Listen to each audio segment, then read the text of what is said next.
Hank definitely didn't puke at the table. I did Stop believe saying he puked I on the did. table. I did. No, well, for he the right, said no, it. no, I just want to be crystal clear because it's going to be in stool scenes that you puked at the table. You did not You puke at did the not. table. I did not. I didn't even get on the table because I didn't have. No, you money. weren't even close to the table. Two things we found out on this show. Dak is back. Hank did not puke on the table. Thank you for clearing that up. On today's part of my take, we have our good friend Mike Florio back on the show talking NFL with him. Some crazy conspiracy theories. We have our Week 8 picks and preview. They're not conspiracies when they're actually true. That's true. That's true. We have our Week 8 picks and previews. We do Fantasy Fuccbois with Florio. Fyre Fest of the week and Thursday Night Football. Another bummer of a game. We'll talk about it, though. And it's all brought to you by our friends at Hooters. Hooters Girl Calendar on sale now at any Hooters location or online at Hooters.com/Hooters Girls Calendar. When you buy a calendar, Hooters will donate $1 towards the fight against breast cancer through the V Foundation. With more than 17,000 Hooters girls around the globe and a workforce made up of 70% women, Hooters is committed to raising awareness and funds for breast cancer research. Hooters also is the best place to go watch a football game, get some great wings, some ice-cold beer, and you can get the calendar now. Go into the Hooters today and buy a calendar. While you're there, enjoy their world-famous wings, ice-cold beer, and enjoy the great hospitality from the Hooters girls. Thank you to Hooters for being a wonderful sponsor. We see them every weekend on the college football show as well. So go into Hooters today and buy a calendar and help against breast cancer. Okay, let's go.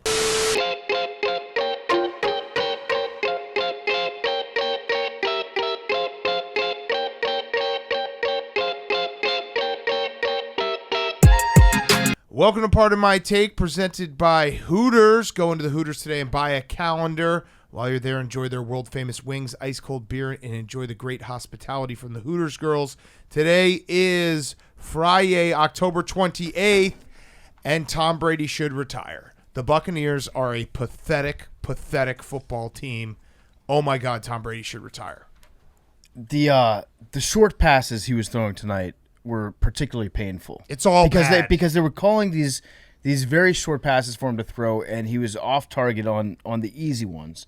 It was bad. He had a couple wide open receivers that he missed tonight, and he just looks sad. He looks sad. He looks like the whole team is not on the same page. He's the greatest quarterback of all time. Why does he have to keep doing like this? Is one of those situations where maybe it was because he thought this defense would be better. So, and he does have more arm strength than Peyton Manning did in his last season. But remember that last season of Peyton Manning where it was just after the first quarter, every game in his Toradol shot, kind of dissipated. He just looked sad. And we're not all the way there, but the whole team is broken, and Tom Brady looks sad. And let me throw this in there, which I think because Tom Brady gets all the headlines and like what's wrong with him, Todd Bowles sucks as a coach. I'm sorry, he sucks. So you could definitely make the case that He sucks. as bad as the team is right now, some responsibility, if not all of it, needs to go to the They head get coach. so many penalties and so many dumb things. So they're dealing with backup linemen. Their offensive line sucks. Tom Brady's mad at them. They're mad because they're getting embarrassed on national TV by their geriatric quarterback screaming at him because it's past his bedtime, and it's painful to watch. It makes you feel bad for Tom Brady. Yeah. Which is something I didn't know could happen. Like, Tom Brady, there's a guy that he's got it all. Everything. Until literally the start of this season. Yeah. Everything fell apart for Tom Brady at the start of the season. And on the field, too. Like, I'm not talking about, like, the off-the-field stuff at all. I'm saying, like, it's sad. I'm sad watching How him. badly do you think he could wish he could go back in time and just keep the retirement? Because but you know not what? only did he won the Super Bowl at Tampa Bay, so he has 7. Obviously, I don't think anyone will ever get close to that in terms of quarterbacking. And remember, even though they lost in the playoffs last year, it was that crazy game against the Rams that was like, oh my God, Tom Brady's going to pull one last rabbit out of his hat. And they end up losing, but it wasn't him. It was the defense and having that lapse at the end of the game to Cooper Kupp. Like, it was not obviously, going off on his white horse and winning a Super Bowl, but it was pretty close in terms of, holy shit, our lasting memory is like, even at the end, you'd still be afraid of Tom Brady no matter what the score is. Now we get to see him on a Thursday Night Football, which Thursday Night Football in its own has just become sad. And it just looks sad. Everything looks sad. Yeah, Bad. I kind of disagree with the fact that he wants to go back. No, I'm saying and if he change could things go because he you ever make a really bad decision and instead of changing your mind about that decision, you just double down on it. Oh, yeah, and then you obviously. just dig in. He's tripled down. That's basically like kind of what this show is to a certain extent. Yeah. And if you're just if you wait out a take long enough, you'll eventually be right, even if you're very wrong. Except Todd Bowles being a good Except coach. Todd Bowles, I'm still waiting. Yeah. That might not be now. proven. What if he goes to Blaine Gabbert? Is it time to put Blaine Gabbert in? No, Kyle Trask. That's right. Kyle Trask is next up. Is the future. He's the future. Put Kyle Trask or Blaine Gabbert in the game.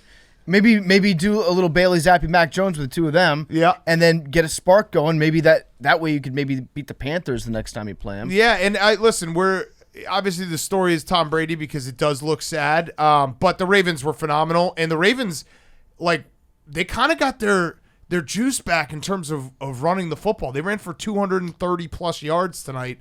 Lamar was incredible. Like, I don't know, the Ravens. Like I hate doing the argument like, oh, this team could be 7-0 or this team, but the Ravens they've had a fourth quarter lead in every game, and they've had some epic failures at the end of games, but it feels like they're starting to get everything right and starting to play that football style that they had a few years back where they just run it down everyone's throat and there was nothing anyone could do. Mark Andrews was out in the first quarter in this game, and they didn't miss a beat. Yeah, so we talk a lot about these Tom Brady conspiracies. We got Florio on later to talk more about those. So maybe we can talk about some things that are grounded in facts. And Hank, you had a theory about what was going on tonight, right? No, I was just saying. I mean, there was a report I saw Jerry Thornton put up. It was like Giselle gave Tom an ultimatum. Retire now. We can maybe reconsider things and. With the way that things are going. That feels like a trap. I'm just going to say right now that feels like a trap. Tom Brady, if you're listening, I know you're an AWL. That feels like a trap. That feels like you'd retire, and then she'd be like, just kidding. But wait. We're still divorced. Wait, this was a Jerry Thornton exclusive report? Well, no, that's just where I saw it. I'm just crediting my where I saw it. Well, okay. And we have the theory because we were supposed to have Julian Edelman in studio tonight, and he had to cancel about an hour or two before the game started. And Hank put on his tinfoil hat and was like, maybe he knows that Tom Brady's going to retire after this. Yeah, I came to the Brady conclusion first after watching like the game. I said, this is bad. He's clearly frustrated. I've never seen him more frustrated after every throw. He's pissed off, yelling at receivers, yelling at himself. And I was like, he's going to walk away. Like, he might just walk off the field and leave. And then it clicked. It was like, we were supposed to have Edelman on. He canceled last minute. Mm-hmm. Maybe he knew. Maybe he knows. That would be the ultimate gambling brain of Tom Brady to be like, I'm just going to play one more game, and if we win this one, I'll stay. And it's like, no, your team is bad, dude. Just go away. Well, it's got to be tough on him because he yells at himself so much, like Hank was saying. He's so mad at himself. Like, he after every single missed throw, he's just standing alone, just like screaming at his feet.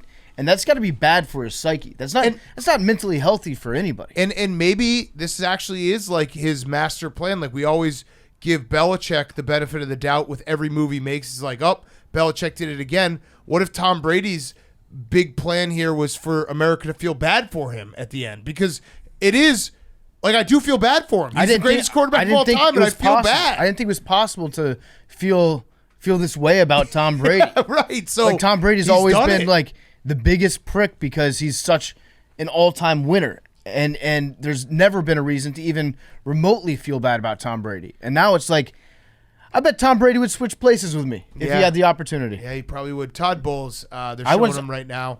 I know that this is very meatball-y of me to say, but like, just show a little bit of emotion here and there when your team sucks. Scream at someone. Get mad at something. You know what I mean? Or at least at the refs. Just do anything. Just don't be like half dead the entire time. Like, he's got Jim Caldwell face where he just like, it reminds me just do something. It reminds me of Steve Nash. Yeah. Steve Nash when he's coaching the Nets just doesn't open his mouth. What's that, Jake? Well, yeah, last He night. just got pissed off. Yeah. Was that sarcasm? Oh, no, I didn't see the Nets. Yeah, I didn't last see night he that got kicked out of the game. Good. Yeah, good. he Okay, went crazy. that's Walking good. into But it the was tunnel no, but it was throwing things. it was. I actually thought you were making this point because it looked awkward. I didn't. It looked like he was Like being trying like, to? watch me be mad, and it's like, oh, dude, I don't think you have that in you. So maybe I take it back. Maybe Todd Bowles shouldn't, because we'd feel the same way. We'd be like, Todd Bowles, what's wrong with you, dude? That's embarrassing. I missed Get Up this morning. Yeah. That's on me. He went nuts last night. Yeah, and the Ravens. I have the Ravens back in my good tier, maybe even Super Bowl contender tier. I feel like they're just always battling injuries too. So once they get everyone back, and we saw Deshaun Jackson for a minute tonight. Look, Tom Brady's getting sacked. We're still watching this game. Oh, also tonight, It's Tom Brady bad. got the all-time sack record against him. Yep. So it's a big time. Where were Big you? Ben's moment. off the hook. Big Yeah. Ben was number one. Big Ben might, that movie with Bernie Mac, Mr. 3000, where he comes back just to get the 3000th hit. I wouldn't be shocked if Big Ben tried to come back later on this season and be like, come on, Mike, just put me in the fourth quarter of a game one time for old time's sake, and just let me take one more hit. But the only problem is if Tom Brady plays like 3 more games, he's gonna get sacked 25 more times That's true. because he's just getting brutalized. Stathole Sports had the comparison of Tom Brady's season to the classic movie Knight's Tale with Heath Ledger, where his girl told him, if you really love me, you'll go out there and you'll lose every match that you have. And he was so dominant before that, and then lost it all for love. He's sending Giselle a message. Yeah, like I can't go on without you, babe. And you know what does suck too is that the people who basically spent the last 10 years saying that Tom Brady this is the year, they got the satisfaction. No, he shouldn't have done this. Not I agree they with you did. there. Not really, because That's not true, but because people didn't do it this year. I know what you're saying. Yeah. That's what we were talking to like Fitzpatrick and Jason McCourty about. We were saying like somebody needs to be the Max Kellerman to say like I think Tom Brady, this is the year that Father Time wins. Right. But nobody really did that this year. Yeah. And if he gets this over, it's like they're fighting for the over for you, Hank. GOAT status forever. We'll stay on till we find out if he gets the over. Here, I'll do an ad real quick. This would be an all-time part of my take moment if we spent the last like 12 minutes literally burying Tom Brady's we'll corpse, keep it all in. and then an he somehow onside kick. figures Yeah, out- like a touchdown onside kick. Okay, this episode's brought to you by Curve. It's football season, which means you're buying beer, snacks, maybe even a new couch for the most premium watching experience. Whatever you're buying, if you're using a card for any purchase, big or small, you need Curve. Curve combines your entire wallet into a single card and app with Curve. You upload your cards into the Curve app, and then you use Curve, and you can swipe and indicate what card you want to use, or you can assign your card to for certain purchases with the Smart Rules feature. Maybe you want a specific card to cover anything over $100. Well, a different, more rewarding card to pay for groceries. It's easy. Just set and forget with Curve. Curve also gives you additional cash back on top of any rewards you're already earning on your other credit and debit cards. So make sure to go to curve.com/barstool, curve.com/barstool to receive $20 in Curve cash once you've downloaded the app. Open an account, made a first transaction. Sign up at curve.com/barstool to receive $20 in Curve cash. Terms and conditions apply. Curve.com/barstool. Sign up today. The Bucs are still trying to get the over for us. I mean, that'd be awesome if Mike Evans got a touchdown right here. I'm rooting for you guys. Tom Brady no longer washed if he just passes it to my sweet boy Mike. Yeah, so I don't know what else. I mean, big like I said, the shins. Ravens are back, and the Bucs, they're just pathetic. What's their schedule coming up? Because they need to play like Northwestern. I was not gonna say they need to play Northwestern. not to jinx everything, but things are looking pretty good for my Falcons' future. Yeah, Ooh, they're home against the Rams. that's gonna be a tough one. Home against the Seahawks. Browns and Also Saints, they're tough. never gonna win again. They're just never gonna win a game again. They have Also, a bye week at least. No. Yeah, after Germany. Yeah, after the Seahawks. Okay. big news though. And LeBron think about it. Like, James- if you had a big hat, I know you. Like, if you had a trip to Germany, and your team was playing bad, and you could retire. Well, you could get some kind of treatments. Maybe I wouldn't be shocked if Tom Brady got everyone the treatment. I don't know. A long flight's a great thing to push off. think Giselle's family spent enough time and effort trying to get out of Germany. everything's a batted ball now. You know what the Bucs fans should say if they lose that game? Leave Coach Bowles in Germany. Yeah. That's good. Nice. Never heard that one Nice. before. I like that one. Yeah. The other big news was LeBron James disavowed the Dallas Cowboys. Oh wow. He broke it up. Friendship over the Dallas Cowboys. The Cleveland Browns are now my new best friend, LeBron James, because he nice thought the move. Cowboys are too problematic. So now he's rooting for the Browns. Okay. Who don't have any perfect. skeletons in their closet. He has no idea Deshaun Watson is no coming idea. out. There's a flag on the play, a touchdown, but a flag on the play. I feel like it's against Could have the been an Bucs. offside. I feel like that one's against the Bucs. Julio Jones made an appearance. Also, it turns out getting a bunch of guys who are That's offside. Oh, the over. touchdown. Yes. Wow. Yes. Yes. Wait, 49 seconds. Yeah. Is that too much time on the clock? If they get Need an onside kick. Yeah. Also, later on in the show, we talk about the NFL upcoming weekend, and that was taped before Tony got traded to the Chiefs. Yes. So now he's on the Chiefs, and everybody's like, that's not fair to give Patrick Mahomes this weapon. Another weapon. Of a guy that I think he has like 2 catches. How many NFL catches does Tony have? Oh, he's got more than that. He had like 1 or 2 explosive games in his career. Oh, he had that. Yeah. He had that one big game. Yeah. He had like a really nice game. Oh, another sad. It's just like dropped passes, sad football. Oh, there's another flag. It's just sad. The Bucs also are. I feel like anecdotally, they run the most plays that just don't count because they'll just be like they'll run a really long play and then there'll be a flag and have to run it again. 41 catches. They just spend for so Tony. much extra time running plays that don't end up meaning anything. Flag on Queen. This would be so funny. That's how they buried her. 41 catches. You're on a roll. For Kadarius Tony. How many? How many? 41. Oh, Yeah, wow. Okay, yeah, that's significantly more than I thought he Yeah, had. But I remember he had 1 explosive game. he was out for most of the season, though. I just wonder if he's going to be one of those guys that gets to Kansas City and he's healthy. I think he's definitely retiring after this game. How the refs are. Well, no, because they had this Sound. comeback up, and then that's officially it. Just absolutely stuffed. Tom Brady's just standing there. All right, let's do. You know what? If they come back and win, let's just keep all of this in. That would be very funny. So we were supposed to have Jules on. Hank asked for us to wait to do the lottery ball machine for when Jules was in here because he said, "quote unquote," I want to get my first win with Jules. We were like, well, What's wrong with that? We're still going to end the show with the lottery ball machine because that's what we've been doing for 2+ years now. Watch PMTV out now. Hank versus Machine. He's just getting dominated. But at the end of the show, I did tell him we would do an extra one when Jules was here. This is before we knew Jules was out. So, Hank, this one's official. This counts. You get 2 cracks at it today. 17. 2, and you're still not going to get it. You going 17? I'm going 17. If someone else gets it, does it count? Yes. Then This is an 69. officially 69. sanctioned lottery ball machine. What were the numbers that we haven't gotten? Spoiler. Oh, well, just tell me one of them. 6. 6. Okay, I'm going with 6. I'm going with 12 for Tom Brady. Also, NASCAR this Sunday, part of my cheesesteak car. Oh, Check hell it yeah. out. This is our first doubleheader since August 28th, 2022. Wow. Who could forget? Okay, Max, Let's play 20. 2. and then we're going to go right into Florio, and then our weekend preview. 18. If Hank gets it, everyone's going to be so mad.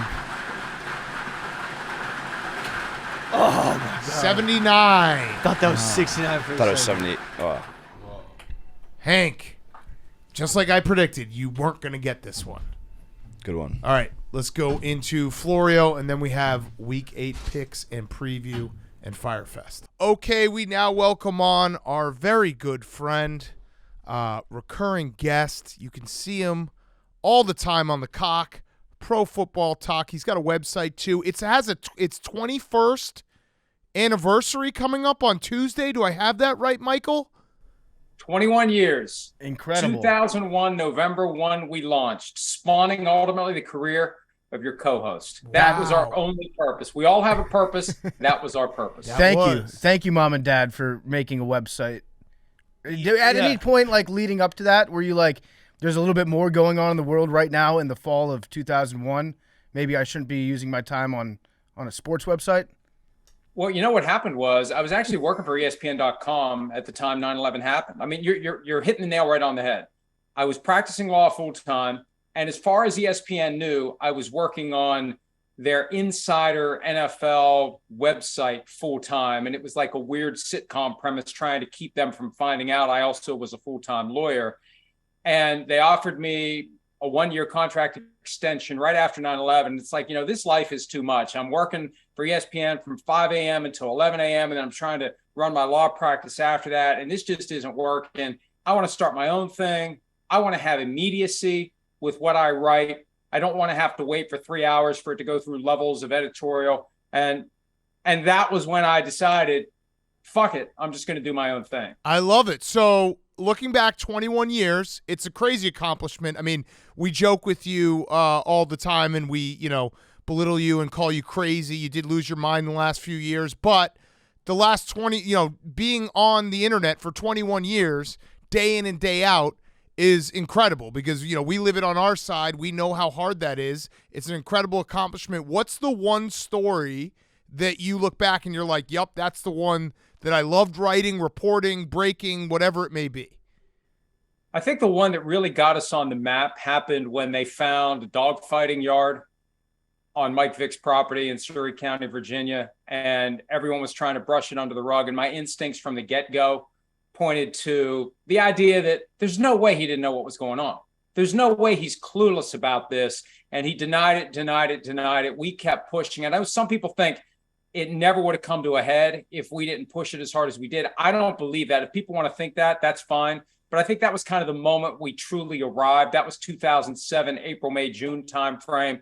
But it was just kind of a gradual, slow-rolling snowball. We saturated the people in the business, coaches, GMs, agents, media people, and that's still the case. If we could ever get the same percentage of fans that we have, percentage of people in the business who live on the website, I'd be able to retire a couple of times over. Yeah. It's just never really caught on that, and that's fine. I'm happy with where we are, but it's not the same saturation of the fan base as it is the saturation of the people who are actually in the business. Yeah. Yeah. Well, I wanted to bring up something that I saw you put out, a more recent thing that you've done here. This was October 23rd, a picture of you in your garage, and you're standing next to, it looks like you got some great cars there.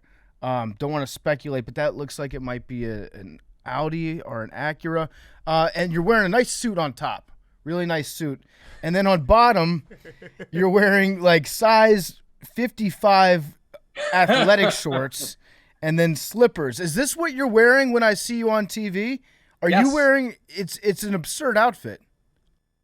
Well, and it's funny because the night before it was my nephew's senior year homecoming. Oh, yeah, and we Michael had a Pauly. bunch- Yeah, we saw the Michael picture. Pauly. Michael. Mikey Pauly. and we had a bunch of the kids here because it's a very picturesque. You guys have been here in the fall.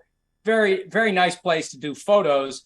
And so my wife saw me going upstairs to the studio for Football Night in America, and she just started laughing. She's like, "You look ridiculous." And she pulled her phone up and she took a picture and she sent it to me. And it's like, what the hell? And yeah, that's what's the point? What's the point? I have jeans on right now, but what's this the point? picture is ridiculous, though. You have to admit. Well, that's fine. Have you looked at That's it good. before you posted it? Because it's. I don't care. You guys don't understand. You know me well enough. Big Cat knows me well enough to know I don't give a fuck. No, I know you don't give a fuck. I mean that's very clear with how your brain has gone the last few years. You don't care.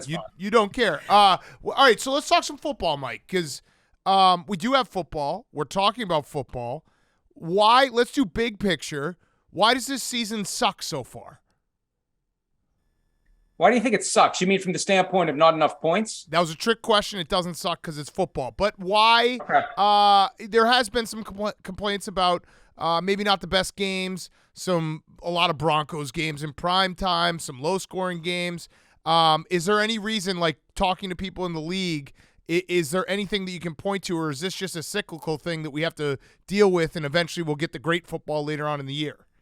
I think there's a couple of factors here. And obviously, we know it takes time for offenses to get going because of limited reps now in training camp and off-season, and the preseason's down to 3 games. It takes the offenses a while to catch up with the defenses. And also, we've been spoiled the last 5 years by a great young group of quarterbacks and a great old group of quarterbacks. Well, now, the old quarterbacks aren't as great as they were, and it shows. And the Russell Wilson stuff, we've had 4 of their games in prime time. We got 3 more standalone Broncos games, and he just doesn't have it anymore. He's only 33, but he lost his mobility to the extent that he used to have it, and it's affected his game, and that hurts. Sims has a theory. Chris Sims, co-host of PFT Live, Monday through Thursday, although it's Tuesday through Thursday in season. Noted Blake Bortles hater, but go ahead. And spleen That's not right. haver. Yeah, no spleen gene. He thinks that we've gotten to the point in the NFL where the defensive linemen are so good, they just overpower the offensive lines. And there are so many good defensive linemen, and there's so much value placed on pass rusher that they are just systematically overpowering. And, you watch the average game. There's a lot of holding. You see guys coming around the edge, and they're getting grabbed, and they're getting pulled, and they're looking the other way on it. They're trying to keep the quarterbacks upright and let them do their thing. I think that's one of the big factors as well. And the scoring's down. And the NFL says it doesn't bother them. But you know what? When the scoring's up, they send out press releases every Monday. Hey, the scoring's up. Hey, record pace, this, that, and the other thing. The scoring's down, and the games aren't as exciting, but it is still football. So, yeah. But that's a good answer. I mean, the defensive lineman answer is something I haven't really thought about. It is. We do have an insane group of talent when it comes to guys who can get to the quarterback. So that's a good answer. Do you think that's because they're taking kids that are excelling at football in high school and early years of college, guys that are like stronger and more aggressive that could be playing on the offensive line? They're like, we could use you more. It's more important to have a strong pass rush than it is to build you up on the offense. Like, are we steering people that would be great, like guards and centers? Are we putting them along the defensive line instead? I mean, certain body types, it's not going to matter. But when you have a guy, like a tight end basketball player type, and that body can get molded in different ways. Instead of putting 80 pounds on him and making him a left tackle, you let him stay streamlined, and you let him be the guy that goes around the edge and gets after the quarterback like Kayvon Thibodeau. So I think that as we saw how much money pass rushers make, how important they are, and it's usually around the postseason when they really remind us how important they are. And how many Super Bowls have we seen in the past 15 years where a great pass rush just overwhelms a great quarterback? It goes back to Super Bowl 42, Giants-Patriots. There have been several since then where it's like we're reminded, probably a good idea to have good pass rushers. And guys who want to get paid, they're going to gravitate toward the skill sets. They're going to set them up to get the money. And really, between offensive and defensive line, what are your stats if you're an offensive lineman anybody gives a shit about? Yeah. If you're a pass rusher, you got sacks. And so you have a way to chase some glory and become a star and make a hell of a lot of money. So I think there's something to that. Guys get pigeonholed and they get pushed one direction or the other as they're coming up. And guys are going to willingly say, I want to be a pass rusher more than I want to be a pass blocker. Yeah, there's no fantasy stats for an offensive lineman. You don't get credit for pancake. We should start doing that. Yeah, you should. Do a fantasy league for should we do that? Do you think that's possible, Mike? I'm not. Well, okay, all right, fine. We love to play a game here where we can just hypothesize on what stories you love to write about. When Tua got concussed for the second time in 2 weeks, we're like, oh, this is Florio. Like, he's going to be all over this. And I also am guessing you love this new protocol where if anyone stands up and wobbles a little, they're out for like 3 weeks. How much are you loving this? Because you like Sky Judge for the pass interference. You like the game being as slow as possible and as many reviews as possible. I'm just going to ignore the gratuitous shit that you're adding to your comment and just answer your question. Look, I think it's very important for the NFL to take the health and safety of the players seriously because the players don't. That's one of the things we learned through the Tua example. He was the one selling the back injury stuff stronger than anyone, to the point where the doctors bought it and didn't even bother to think maybe he's selling us a bill of goods here after they saw him wobble around. I think that the future of the sport is so critically tied to the willingness of parents to let their kids play that the NFL has to button up its protocols to the point where it's perfection and hope that those protocols trickle down. I look at what happened between Sunday, September 25th, and Thursday, September 29th, and then throw in this Cameron Brate thing that didn't get the attention it should have, where he had a head injury, was off the field for a couple of plays, somehow got back in, and God forbid he would have gotten another head injury. That's what happens to high school players. I mean, if I'm the parent of a high school kid now and I see that, I say, if the NFL can't protect their guys, what hope does rinky-dink, a little high school conference ever have of protecting my son? And, I lived through that 3 years of my son playing high school football, scared to death every snap. What's going to happen to him? And I think the NFL needs to instill enough confidence in parents. And Big K, you're going to be there soon enough. Yeah, no, these are good points. And so you want to do everything you can to make sure people realize they have faith in the system. They need to do more at the high school level. There needs to be a greater willingness to pull guys off the field. There's still kids dying every year in high school football. But the moment that parents say, no more, that's the moment it becomes harder for the NFL to have a supply of quality football players. Yeah. So it's an existential reality, and it bubbled up 10 years ago. And it's kind of back now with this Tua stuff, and they're hoping that it dies down and parents don't freak out and tell their kids they can't play football. So that's the core of it. It's a good answer to that question. You did love writing about it. You did. Look, I like good stories. Whatever it is that people are interested in. My guiding light 21 years ago was, if I'm interested in it, I assume enough other people are going to be interested in it to come read it. So sometimes I'll admit my sense of what's interesting is a little fucked up. But that's the privilege of owning it. If I think I like it and I know some other people don't like it, too bad. You just scroll by it if you don't like it. Tough shit. Keep going, and you'll find a story you like. I know. I remember 10 years ago, you were like, I think it'd be really interesting if Terry Bradshaw was dead. Yeah. And then you It was blogged 15 that. years ago. And I'm sure. I'll eventually be right. Yeah, I'm you sure- were first for. I'm going to credit you when he does die. And I'm sure you. As you're first like, reported by ProFootballTalk.com. Yeah, you know what the internet needs more? It needs 50 more blogs on Tom Brady having a conversation with Stephen Ross once. That's the stuff, That's the juice. It was more than once. I do. Yeah, but How many times? What happens is every time we bring it up on the show, Hank comes at me and he's like, "You and your stupid internet dad with your little Twitter fingers love to What's speculate." Hank got a problem with? He thinks that it's fake news. He thinks that Tom Brady wasn't real. actually going to It's be real. an owner of the Dolphins. The guy's Bruce Beal, not Stephen Ross. Bruce Beal's the right-hand man of Stephen Ross. Beal and Brady are tight, and this has been coming for several years. And they try, as the NFL found. I mean, I don't know what else I need to say. The NFL issued a statement saying they tampered with Tom Brady in 2019. They tampered with Tom Brady in 2020. They tampered with him in 2021. They tampered with him in 2022. This was all Bruce Beal trying to get Tom Brady onto the Dolphins and talking about it too much. Tampering happens all the time. Most people keep their mouths shut about it. Beal was talking about it too much. And I also think that the NFL knew that Stephen Ross was trying to tank in 2019 to get Joe Burrow, but they don't want to tell the world that that's going on. So they felt like they had to get him some way, and this kind of fell into their laps. Okay. Hank, do you have a comment about that? So, Murta, you're not supposed to say a thing. Yeah. Yeah, I mean, I said that early on. I think details have come out that might lend that to be true.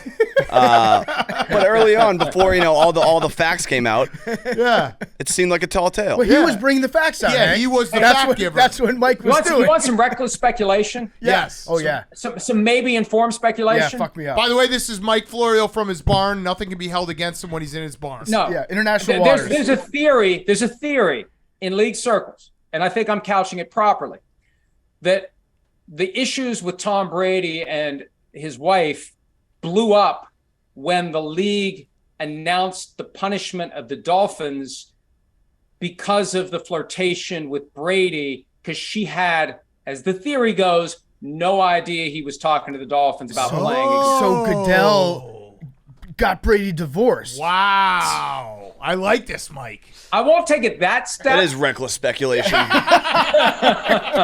I'm telling you, there are people who are employed by NFL teams who think, and when you look at the timeline, that stuff came out, and it was the next day he started missing practices. Oh, man. Ultimate snake move I by like Goodell. this, yeah. Mike. You thought 4 games for Deflategate was bad. He's going to end your marriage on top of that. Mike, you got the goods, man. All right, so we'll do a more sensitive subject. That was too much where Hank, thanks. hitting him in tough spots. Around the league, do people think Bill Belichick has lost his fastball? Look, I think here's the issue with Bill Belichick, and it's very simple. Hank is giving you a face right now, by the way. That's okay. He's got 2 kids working for him, and if one of those kids needs to be fired, he can't do it. And that makes it impossible for him to hold other people accountable. I think that's the root of where things kind of got wobbly. They get their asses kicked 47-17 in the playoffs. Maybe Steve Belichick should have been fired. You can't fire Steve Belichick if you're Bill. That's the problem with nepotism, which is rampant in coaching, and there's reasons for it. Gives the coach a way to reconnect with a kid that he ignored while the kid was growing up because he was working all the time, and now they get to work together all the time. And the kid's been around the game, so the kid's not freaked out by it. The kid's in a position where he understands the sport and he can maybe ease right into it as a good coach. But I think that's part of the problem. When you can't hold your kids accountable, you can't hold anybody accountable. And then you hear a lot of Belichick saying, I'm responsible, I'm responsible, I'm responsible. He's got all those Super Bowl rings. He doesn't want to have to hold anyone accountable because he can't hold his kids accountable. I think that's the root of it. And then this Josh McDaniels leaves. And so they we made the get Joe playoffs Judge, last year, Matt for Patricia. the record. They did make the playoffs last year. Hank wants to They did make the playoffs, but they lost 47-17 for the record, too. And then Josh McDaniels leaves, and Joe Judge and Matt Patricia are given the keys to the offense. And people are like, what the fuck's going on with that? If it was any other coach, we'd be laughing. We'd be like, this is ridiculous. Remember when Andy Reid decided to make Juan Castillo the defensive coordinator when he'd been the offensive line coach? And people were like, this is crazy. Yep. That's what we'd be saying about Belichick if he didn't have 6 Super Bowl wins. So, hey, they're getting better. But he does. But he does. I was going to say counterpoint. Yeah, he does. He's In the fact, best coach of all he time. won 6 Super Bowls. Look at the stuff with Mac Jones. Something weird is going on with Mac Jones. I don't think Mac Jones likes the fact that he's gone from Josh McDaniels to a couple of guys who weren't offensive coaches. I think Mac Jones is maybe complaining too much about that to other people. It's gotten back to Belichick. Ooh. And now there's, Belichick proving a point with some of this stuff that's going on. This is when I say these are just you guys are just making this up. No, This is fan fiction. Hank, Mike would never just like make something like That this. sounds like I also want to an defend anti-Patriots erotica I novel. want to defend Mac Jones for a second. I would defend Mac Jones in that if Matt Patricia became my offensive coordinator, I would complain. I'd be like, what the fuck? Like, what are we doing It's here? either him or Hank, look at what happened Joe Monday Judge. night. Yeah, What the right. fuck was that? He starts the game and then they yank him out, and Belichick says that was the plan all along. And guys like Ramondre Stevenson and Jacoby Myers are like, that wasn't the plan all along. They said that I didn't know anything pregame though about that was that. the plan going into the game. Yeah. What, Mike? Who? No, which not fan? after like 1 or 2 series. I don't think there's no chance that was the plan to take Mac Jones out that early in the game. Well, do you have any intel on the ESPN Skycam wire? The ball Mike. did not hit the sky camera. Of course. Can I just say that? Can I just say this? I don't know that I'm supposed to say this, but I'm going to say it anyway. Yeah, go off. I've seen the Skycam video. The thing doesn't wobble at all when the ball supposedly hits the wire. Interesting. The camera it's built angle like is that. straight and true the whole time. What? There's I a think- stabilizer in the camera. How do you know that, Hank? Mike, this brings up a question I don't think I've ever asked you. What fan base hates you the most? They all do. No, Because but there's the thing got to be is- one. There's got to be one that it's like it becomes personal. It depends on what is going on at any given time.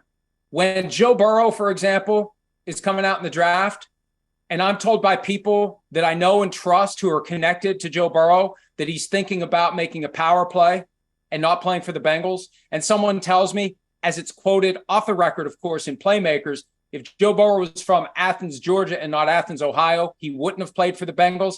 I had Bengals fans mad at me, even though it was 100% true. Well, no, I can. And then you get I can confirm that. I offered Joe Burrow, hypothetically, $100 million guaranteed contract to go to the XFL at the time instead of the NFL, and he said, "If you can get me $100 million guaranteed, I'll do it." So you're right. the Dolphins fans with 2 and on. I hear. Well, it you're from wrong them. about that.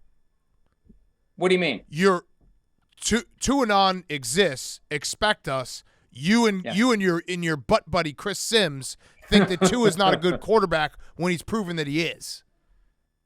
What happens is when you just tell the truth and you say what you think and you'll criticize any team and you don't try to sugarcoat it, people get pissed off at you when you say bad things about their team. That's just the way it is. People watch games and they get mad at the announcers. That's true. Announcer's biased in favor of one team. And it's like, what the fuck are you talking about? But that's how fans are. Mm-hmm. And the passion that draws them to the sport and gets them to consume our content, yours and mine, that's the passion that makes them go a little nutty sometimes when they think somebody's being unfair with their team. So I can live with it. Is there a fan base that likes you? I get the feeling that the Saints fan base likes you because you're openly antagonistic sometimes of the NFL, and they dig that about you. Well, I mean, I won over the Saints fans because I thought Bountygate was bullshit and said so. I won over Patriots fans for a while because I thought Deflategate was bullshit and said so. And really, anytime the NFL goes after one of these teams, that's when I have an opportunity to start looking for the bullshit. And more often than not, I find it. Now, it doesn't win me any fans at 345 Park Avenue. That's a different story altogether. But the fan bases that feel persecuted by the league, those are the ones that end up aligning with me because I feel like far more often than not, the league has some agenda and they clumsily investigate these cases and they make an example out of someone, and it ends up being something that was just handled in a very piss poor way. So maybe can you give me a little bit of news that'll make me happy with you? That'll make me like, yeah, I love Florio. He's always right about everything. Can you just tell me that Snyder is going to have to sell the team? That Jim Irsay, the power play that he's putting on Dan Snyder is going to work? Well, I think what needs to happen there is we all need to keep pressuring the league to do the right thing and be objective and fair, because the Beth Wilkinson investigation would have resulted in a report if they had actually asked her for a written report that would have included a recommendation that he'd be forced to sell the team. And the league brushed that under the rug because they didn't want to take on Dan Snyder at the time. And I think the concern was the league didn't want to set a precedent that could be used against other owners, where you have one disgruntled employee who complains loudly enough, they feel compelled to have an investigation, and then the investigator starts finding all this shit, and the next thing you know, the owner's got to sell. They don't want that coming back around and being used against them. And also this idea from the ESPN report of a couple of weeks ago that there's a concern that Snyder's got dirt on people that he's ready to unleash. That's part of it too. I just think that there's a chance, and Albert Breer mentioned this the other day, that this all gets brushed under the rug with the Mary Jo White investigation, that they find that the claim made by Tiffany Johnston that sparked the Mary Jo White investigation, that goes nowhere. The notion that money was being moved around in a way that screwed the other owners, that is inconclusive, and they just don't go after Dan Snyder. If they go after this guy, it's going to be expensive, it's going to take time, because he's going to dig in. He's already dug in. And I think some owners too, I think they like the fact that the Commanders are dysfunctional. Big Cat, you always say it. Dysfunctional teams do dysfunctional things. So, hey, what a shock. Jerry Jones wants Dan Snyder to be in place because he's more likely to kick the shit out of the Commanders twice a year if that's the case. And there are owners who like having bad owners in dysfunctional teams because it's easier to win games if you know there's a cluster of teams out there that are run by bad ownership. I look, I like what Irsay's done. And I think the time has come for Dan Snyder to be gone. Yep. But it's not going to be as easy. And I think we all need to keep pushing and pushing and pushing the NFL to do the right thing. It's my theory about the ownerships in all major sports, but the NFL in particular. There are a group of owners that don't have any desire. They have desire to win a Super Bowl, but they will never take the steps to actually win a Super Bowl. They're hoping they'll luck into one. And that you basically can take advantage of those teams every single year. So, speaking of my team, is Virginia McCaskey, when she passes away, she might live forever. I hope she does live forever. Will the Bears sell and move to Arlington Heights? Because I've always assumed that's a two-part thing where the Bears are going to move because some rich person is going to come and buy the team and the land because they want to own their own stadium. Is that going to happen, you think? Here's one of the big realities, and it's happened from time to time. It happened with the Commanders when Jack Kent Cooke had to sell to Snyder. The franchise value rises to the point where when you throw it in with the rest of the estate and someone in the family inherits it, they got to come up with 40% of the total value of the estate to give to the federal government. And as these values are going up and up and up, Broncos went for $4.65 billion. The Seahawks, I think, will go for $5 billion plus when they're sold, and I think they will be sold in May of 2024 at or about that time.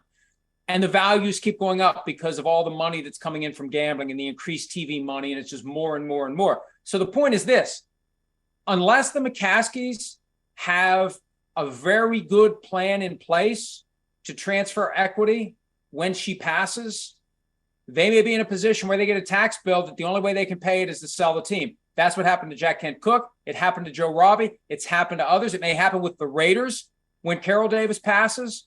These are realities that these families have to deal with, and it takes very careful planning and a lot of money to make it work. So there's a chance that the Bears will be sold, and this whole move to a new stadium, just part of making the team more attractive, because if we're going to have to cash out, let's maximize what we can get for this franchise. Yeah. All right, your team, they're not real. Right? No, they're not. No, okay. I agree with you. Okay. I agree with you. All right, because we deal with crazy Vikings fans all the time. Kirk Cousins stands. They look at box scores. They're a nice team. They're not. He's a nice guy. He's a nice guy. They'll lose in the divisional round. That's what, I'm on with Paul Allen, the voice of the Vikings, every Wednesday morning at 10 Eastern. And I've told him this all year. This is a team that's going to go 11-6, maybe 12-5, who knows? And they're going to win in the wild card round if they're lucky. And then they get the shit kicked out of them by the Eagles or the Cowboys or one of the elite teams in the NFC. Because Cousins is limited. If everything's perfect, Cousins can get it done. When things start to fall apart, he's done. When the running game isn't there, he's done. And the defense isn't nearly good enough to make up for an offense that isn't where it needs to be. And everybody thought, oh, Kevin O'Connell comes in now and is going to transform Kirk Cousins. He is who he is. He's been around for 10 years. So divisional round, they'll lose, and it'll continue as long as Kirk Cousins is their quarterback. Yep, Yeah. that makes sense. Yep. Mike, I want to thank you. We've been busting your balls a little bit, but sincerely, thank you for being the voice of reason, or sometimes unreasonability, on football night in America, where you have to do your picks for the games, and you seem to be the guy that will not let everyone across the board take the same team. True. So thank you for that. That being said, you have a very difficult assignment this Sunday night because it's going to be the Bills and the Packers, and we want the Bills to kick the shit out of the Packers, but I'm pretty sure that everyone is going to pick the Bills. So I'm hereby humbly asking you Yes. to just bite the bullet for America and pick the Packers so it's not all Bills logos before the game. Because you think if it's all Bills logos, the Packers win. Is that Yes. what you're saying? That's No, what we that don't will think. happen. We know. Yeah. Well, I took the Steelers to beat the Dolphins this Yep. past week. I was the only one. Cowboys to beat the Eagles the week before. I was the only one. And you're right. I took the bullet, and everybody else was made to look good. Fuck it. I'm not doing it this week with Come the Packers. Somebody on, else is going to Mike. have to do it. Mike, come Mike, on. if Tony Dungy. Mike, if the Packers win this game, I'm gonna curse you. I'm gonna curse your barn. I will. I will curse your barn. Do you want And that? you know, crazier things have happened. We've seen it. It happens every week. Sounds and- like you want to pick them. Maybe I do. I don't know. Let's I don't talk know. him We'll into see. it, though. Tune Like, in Sunday night. Like Aaron Rodgers, this is do or die time for him. It's always around this time of year that the media buries Aaron Rodgers, and they say, oh, he's washed up. He doesn't have the weapons at receiver. He's mad at his coach. He's dysfunctional. He's a real asshole that nobody likes hanging out with. And then guess what happens? A criminal. He's a criminal. He goes on a little tear. Yeah. He goes on a little Let tear. me tell you something, though. Watch that I think is- RELAX, Mike. Here's what I think is legitimate as it relates to the Packers. I think it's better for them to struggle and then get into the postseason as like a 6 or a 7 seed. They won the Super Bowl in 2010 as the 6th seed. I think there's a very real psychological lift in being the team that nobody expects anything from. We got nothing to lose. Let's just go play. When they're the 1 seed, they seize up. They think too much. Aaron Rodgers is too careful. We put all this work in to be the 1 seed, and oh my God, it's slipping away on us in a 3-hour window at Lambeau Field. I really do think they're more dangerous if they get in by the skin of their teeth than if they rebound and win the division. All right. Well, I don't want them to be more dangerous, so just pick them. Just pick them on You want them Sunday to lose. night. 42-10. Bills win. I'm sorry. come I on, Mike. can't do it. Come on, Bills Mike. are gonna kick the shit. I want a close game You used for to be NBC cool. purposes. No. I think the Bills are gonna kick the shit out of I them. want them to kill them. I want the Bills to I want it to be want- the best 3 hours of my life. I want Josh Allen to throw for 600 yards. Yeah. How come no one set the all-time passing record in like 70 years? What's up with that? Isn't that amazing? Norm Van Brocklin, 554 yards back in 1951 against the New York Yanks, and it was a blowout. It wasn't like a game where they had to keep scoring points.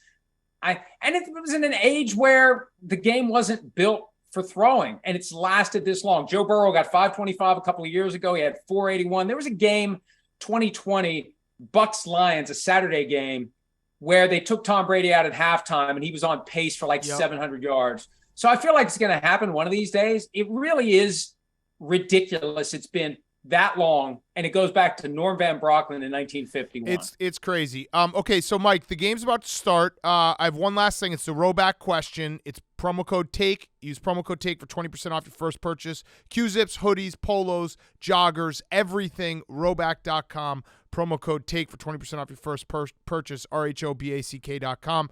This has been a lot of fun catching up with you. We probably have waited too long. We're gonna have you back on again this season. But we do our Stardom Situm Sleeper every Friday. So we're gonna do it Go right fuck now. yourself. Whether No, you this is want to true. do it with us or not, We do actually do this. whether we want a real Italian on with us, so Whether you want to do it with us or not. Yeah, we're going to do it right now. Why are Italians the only people that can still be made fun of? Why is that? Because you're ridiculous. How did we fall in this sweet spot? The most where persecuted we still can class. be made fun of? Yeah. Because you guys are funny people. And listen. You know why? Because Italians can take it. Yeah. Mike. They'll bust balls back. I'm an ally, Mike. Both my children are a quarter Italian, so I'm allowed to make all these jokes. And I'm 1% Sicilian, I'll have you know. Yeah. I'm allowed to do all this. We have our producer Max. He's as Italian as it gets. He sweats grease. Had to add one Italian to the crew. Happy to be here. Yeah, see, that's Max. So his last name ends in a vowel. You're ready to go. Okay, Hank, you want to do your stardom? Yeah, what's up? It's fucking Escobar Mario Cristobal. Hey, what's up, X? What up? My stardom's Matthew Perry. Yeah, a weirdo. He said he wants fucking Keanu Reeves to die. He's all up in the news. He's everywhere this What a week. jerk off. My situm is Jamar Chase. Yeah. I sit. He's Well, out he can't sit. It's 4 to 6 Tragic, weeks. tragically hip. Bad hit. Yeah, what do you think about that, Mike? Yeah, I have no comment. And my sleeper Stogies.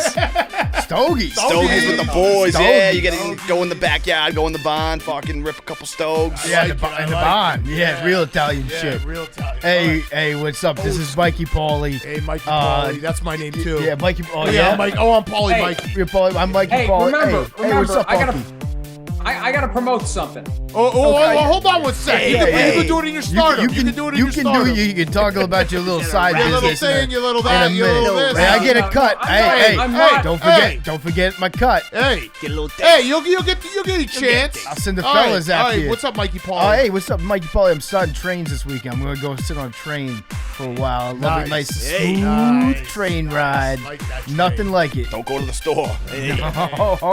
Yeah, train stores, bad stuff happens. Drops to Jupiter. Get greased. I'm sitting Antonio Gibson. I think he's kind of a bum. I think he's got the fumbleitis, and they're gonna keep sitting him. It's gonna be B. Rob. That's another guy. Brian Robinson, stay out of train stores too, if you know what I'm saying. Yeah. I'm sleeping. Meditation podcast. It's a real comfortable way to fall asleep at night. Nice. You listen to a little guy tell you a little story about a whale. He reads Moby Dick to you, and sooner or later, you are the one that's sleeping with the fishes. Ooh, I like it. All right, what's up, guys? It's Pauly Mikey. Hey, Pauly Mikey. It's Pauly Mikey. I'm starting Kenneth Walker. He's my guy. Seahawks, Big Ten, runs the football, knows how to get yards. Kenneth Walker, start him. My sit-em, I'm sitting real doctors. Oh my God, the Bucs. Oh my God. They just ran into They each just other. ran into each other. Hey, these two. One guy's going one way, Pistoles one here, guy's huh? going the other. What do you and offer me? The Ravens like, hey, nevermore. So my sit-em is doctors. Real doctors suck. Real doctors are actually 10x doctors. Quacks.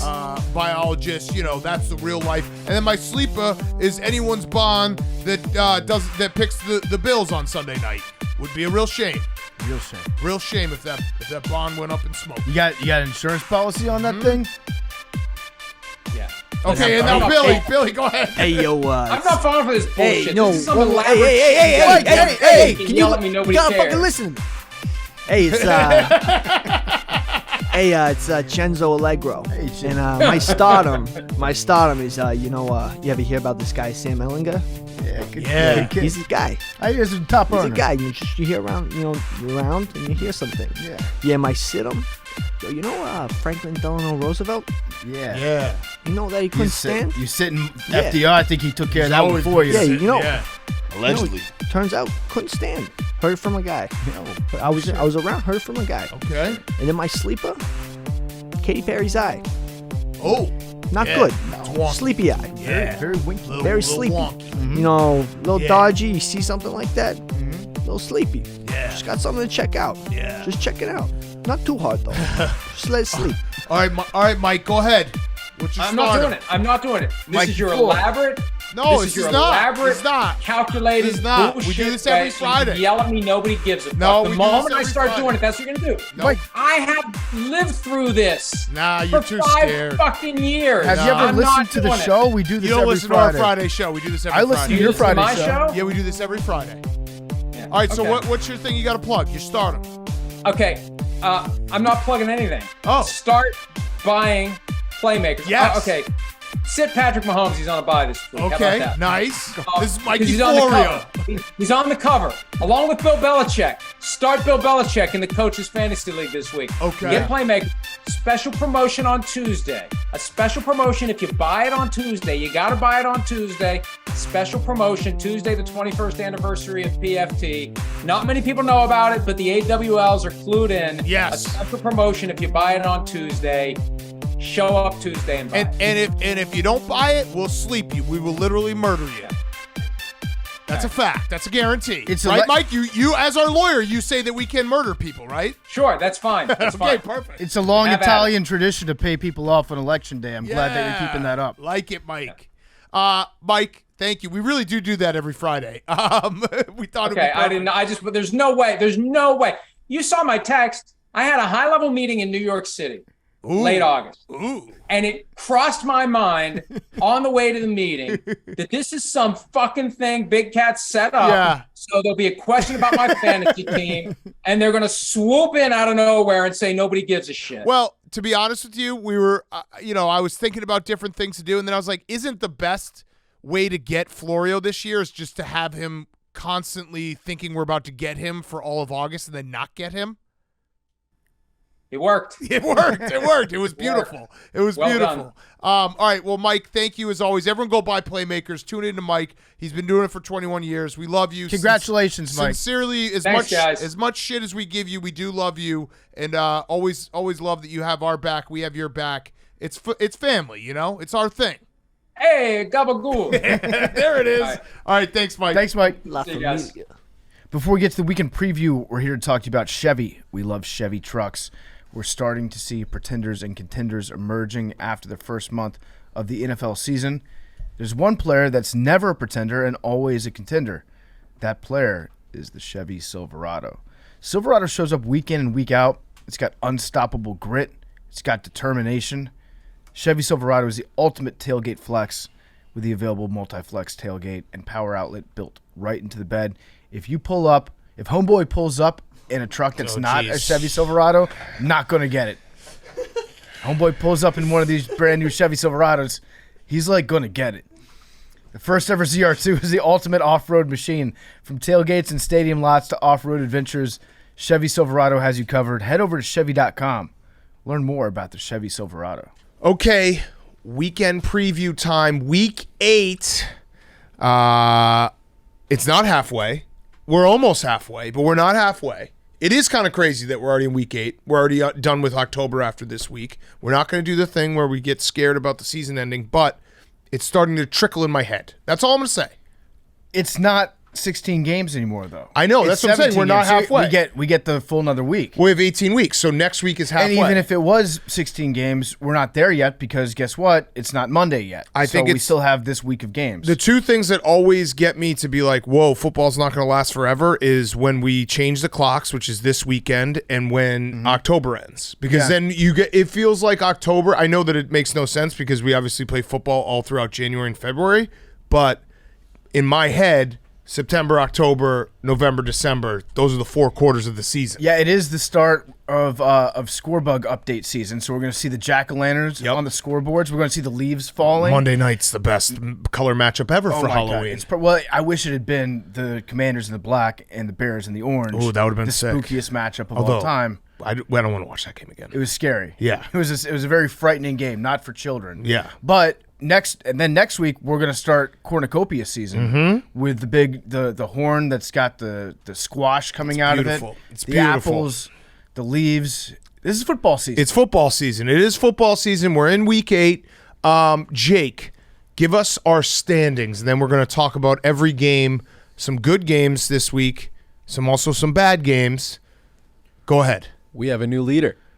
It's you. Oh, 3-1. Interesting how Big Hank Cat goes really wanted Jake 0-4. to talk I mean, I about ask it. him. I do the same does thing every every He week. was very pumped up about Every this one. week. So we have had an 0-4 participant every week, which is kind of crazy. Hank tough. takes the honor this week. So Big Cat at 14-14.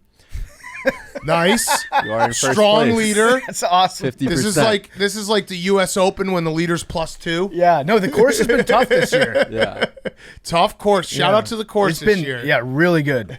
Big Cat at 14-14. Hank one behind at 13-15. Max and Billy at 11-17. Me and PFT at 10-18. So the whole group, 4-game separation, still anyone's game. Still anyone's it truly game. is. It truly is. Listen, we're not even halfway done through the season right No, now, so it's no. pointless to say who's in first place and who's in last.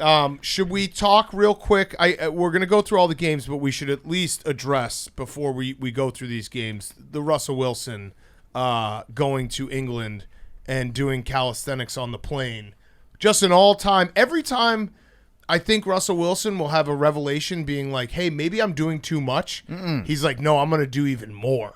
No, well, that's the thing. Like he thinks that the way out of this hole that he's created for himself is to do everything that he has doing except harder. Yeah. So he's just leaning more and more into the Russell Wilsonness of the idea of what he thinks that a QB1 should be doing to lead their team. Yes. And I don't think he doesn't have buy-in from his teammates because you can do this kind of shit if you're winning, and it's kind of like quirky. It's like, oh, that's Russell Wilson. He's a weirdo, but it's working. You can't argue with the results.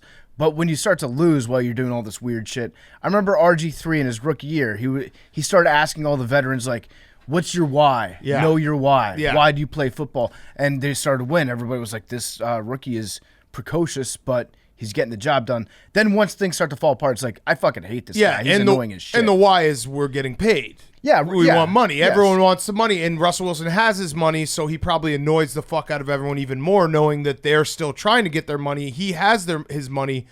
The report, if you missed it, was that Russell Wilson, on an 8-hour flight from Denver to London, did high knees and stretching for 4 hours while the rest of the team slept. So initially I was like, well, that's weird, because if everyone was sleeping, who told the reporters? Then I saw that Russell Wilson was the one who obviously told the reporters, and the quote was actually worse, because what he said to the reporters was, for the first 2 hours I watched film, then when everyone slept, so he's basically throwing his whole team under the bus, I did high knees and kept stretching. Then the last 2 hours, he started to say that he took a nap, and then he's like, well, I slept for an hour and then I watched more film.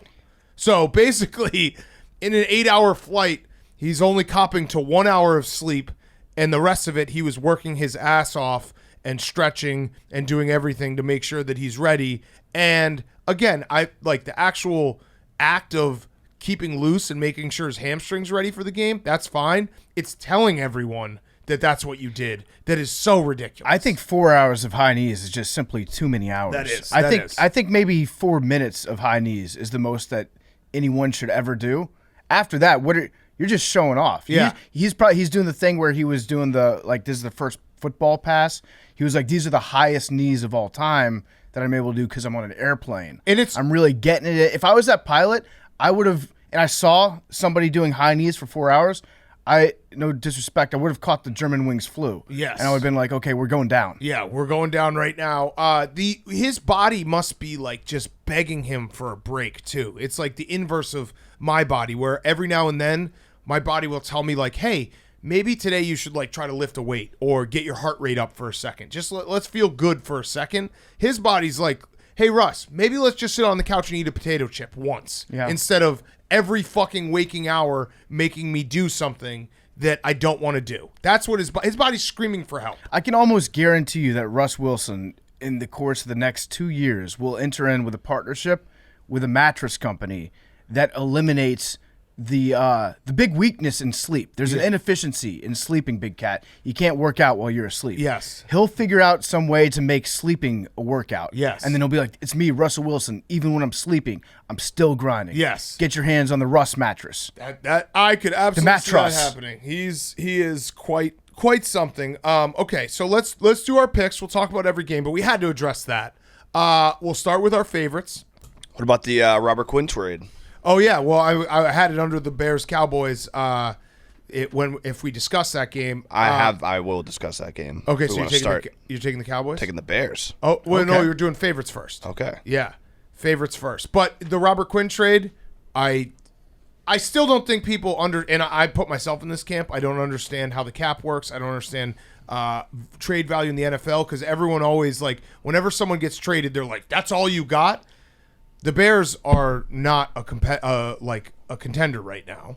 They have to rebuild. They have to get as many picks as possible. They're beating up on shitty teams, but that doesn't mean that they're a good team. Right. Don't delude ourselves. Robert Quinn is 32 years old, had an incredible year last year, has been okay this year. The last couple weeks he's been better. There's no reason, if you are Ryan Poles, if this is a tear it down and build it back up, a 32-year-old defensive lineman is not part of the future. Get as many picks as you can. Do it right now.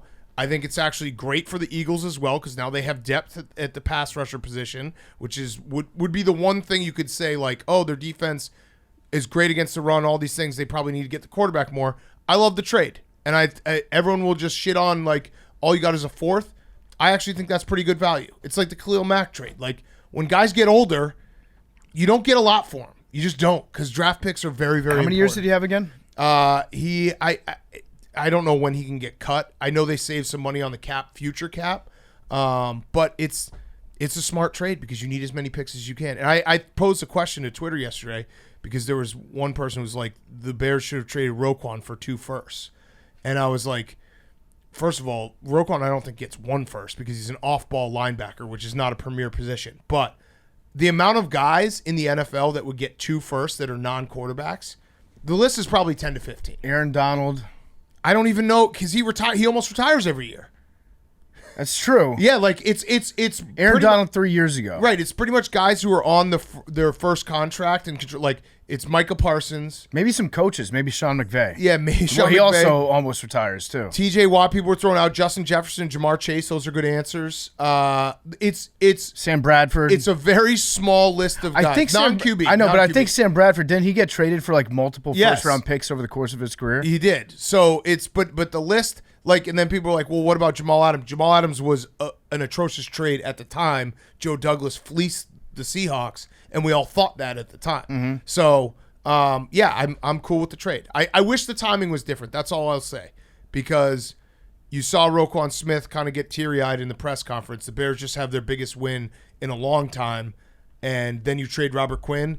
That has to hurt the locker room a little to be like, yeah, we're not actually competing for anything this year. You're probably selling at the highest point, though. Yeah, it's like, when are you going to get another it's right before primetime the trade win? deadline too. Yeah. So, but that was my only critique of it. All right, so let's do the picks. Favorite. Green Bay Packers. I mean, Buffalo Bills playing the Green Bay Packers. They're minus 10.5. I'm confused with the favorites and underdog thing here. Yeah. It does feel like a shit pumping waiting to happen. I'm so excited. It feels for this like game. I'm going chalk for my favorite and chalk for my underdog. Just the biggest of both worlds. It feels like everything is about to implode for the Green Bay Packers. Like, this feels like the second before it all comes crumbling. Aaron Rodgers is saying his teammates aren't trying, or there's 20% of plays where they're just lapsing judgment, or lapsing paying attention. So that can't help. This game, it has a personal spot in my heart because this is actually how I became an honorary member of Bills Mafia. 2014, the Bears were terrible. I think it was the second year of Trestman. The Packers were very good. They went to Buffalo. It was Kyle Orton. The Bills beat the Packers in Week 15, essentially stopped them from getting the 1 seed, so then they had to go play that NFC Championship game in Seattle. And I went back and I looked at my tweets. That was the day that I was like, is being a Bills fan always this fun? They were a shitty team then. And I was tweeting Bills Mafia. That was a perpetually shitty era for them. Yes. And I remember I went and looked at my tweets and I was like, I'm part of Bills Mafia today because this is going to be the best moment of the Bears 2014 season is the Packers losing the 1 seed to a bad Buffalo team. And so I love this game. I love this game. I love what the Bills did for me that year. And I'll forever love the Bills for that. And also, this is the first time that Aaron Rodgers in 234 regular season and postseason starts is a double-digit underdog.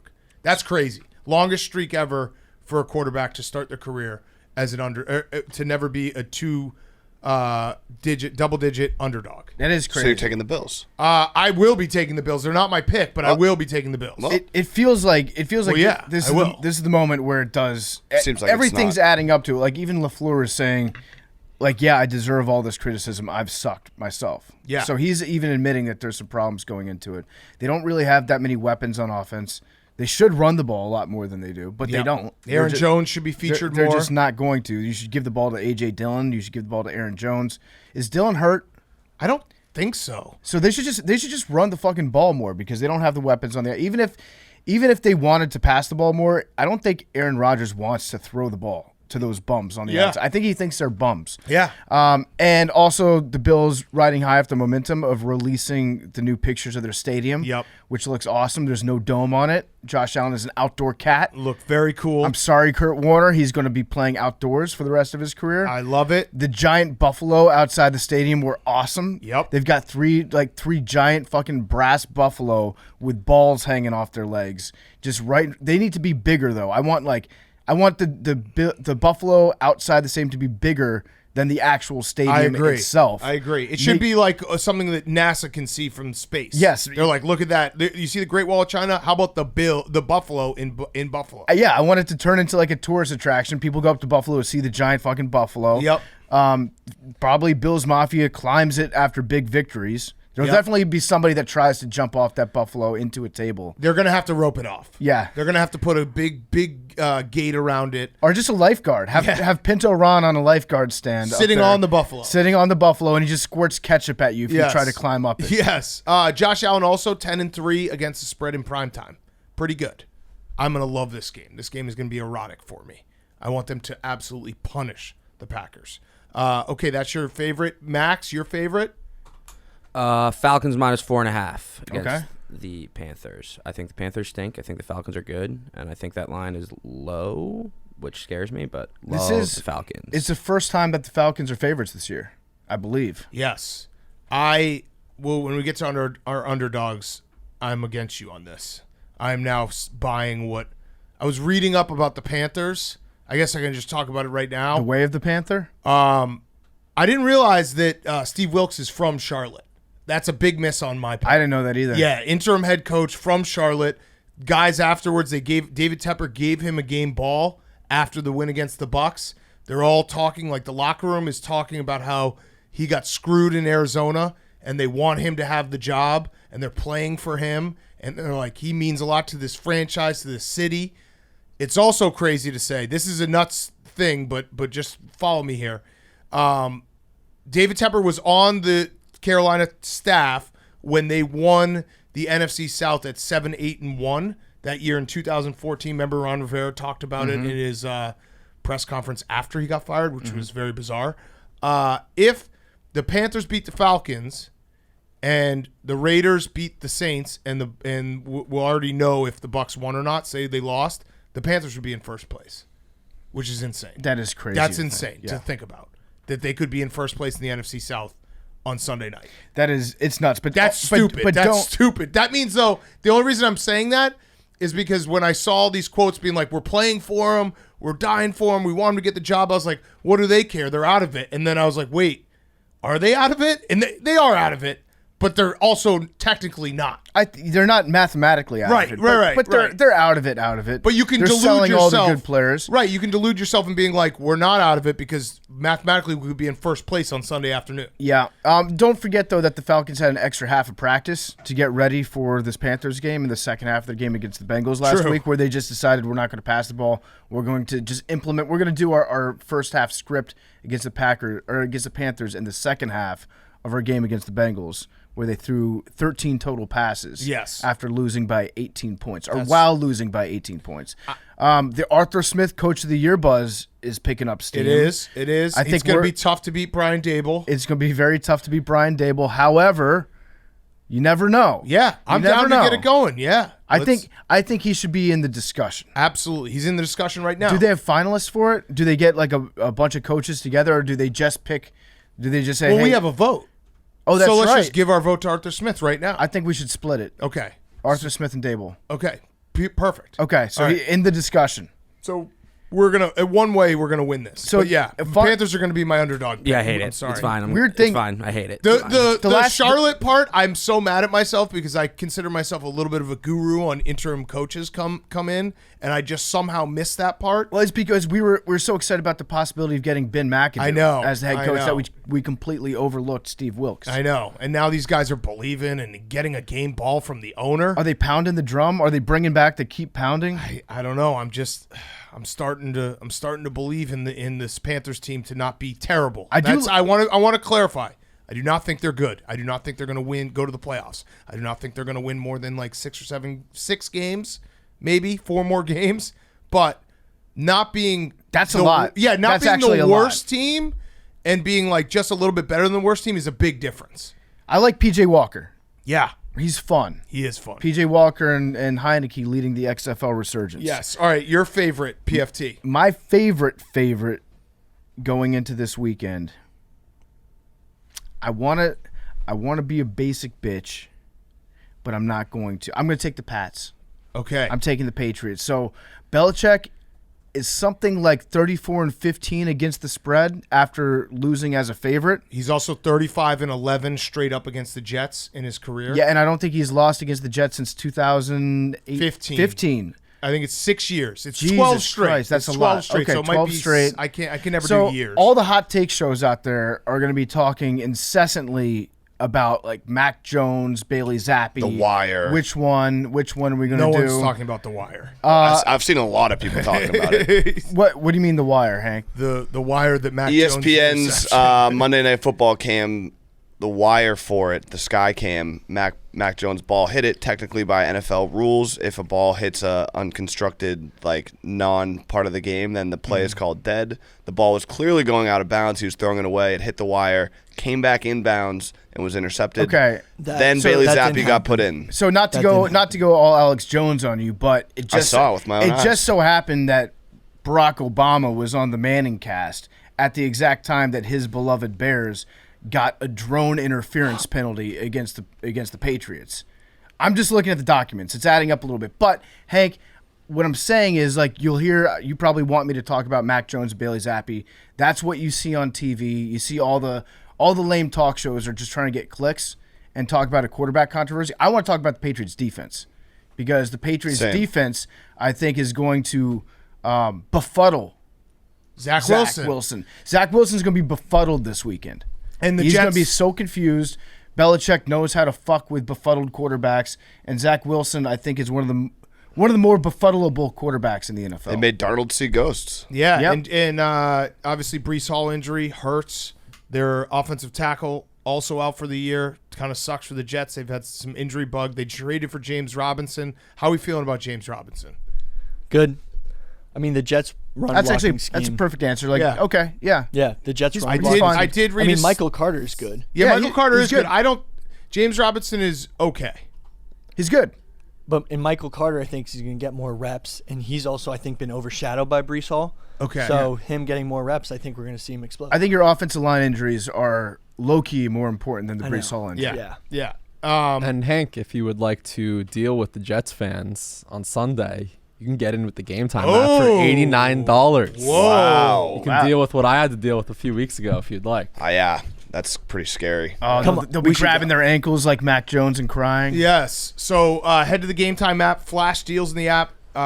Exclusive deals that Game Time offers that you won't find anywhere else. Download the Game Time app. Go to the account tab to create a login and redeem code PMT for $20 off your first purchase. Terms apply. How much was it to get in? 89. 89 minus 20. That's Ooh, nice. there you go, Billy. That's a great $69 sign. to get Actually, in. now I have to go. Yeah, you have to. Yeah, go. now you Yeah, now I it's have to yeah, go. good Yeah. good spin. Hank, do you want to go?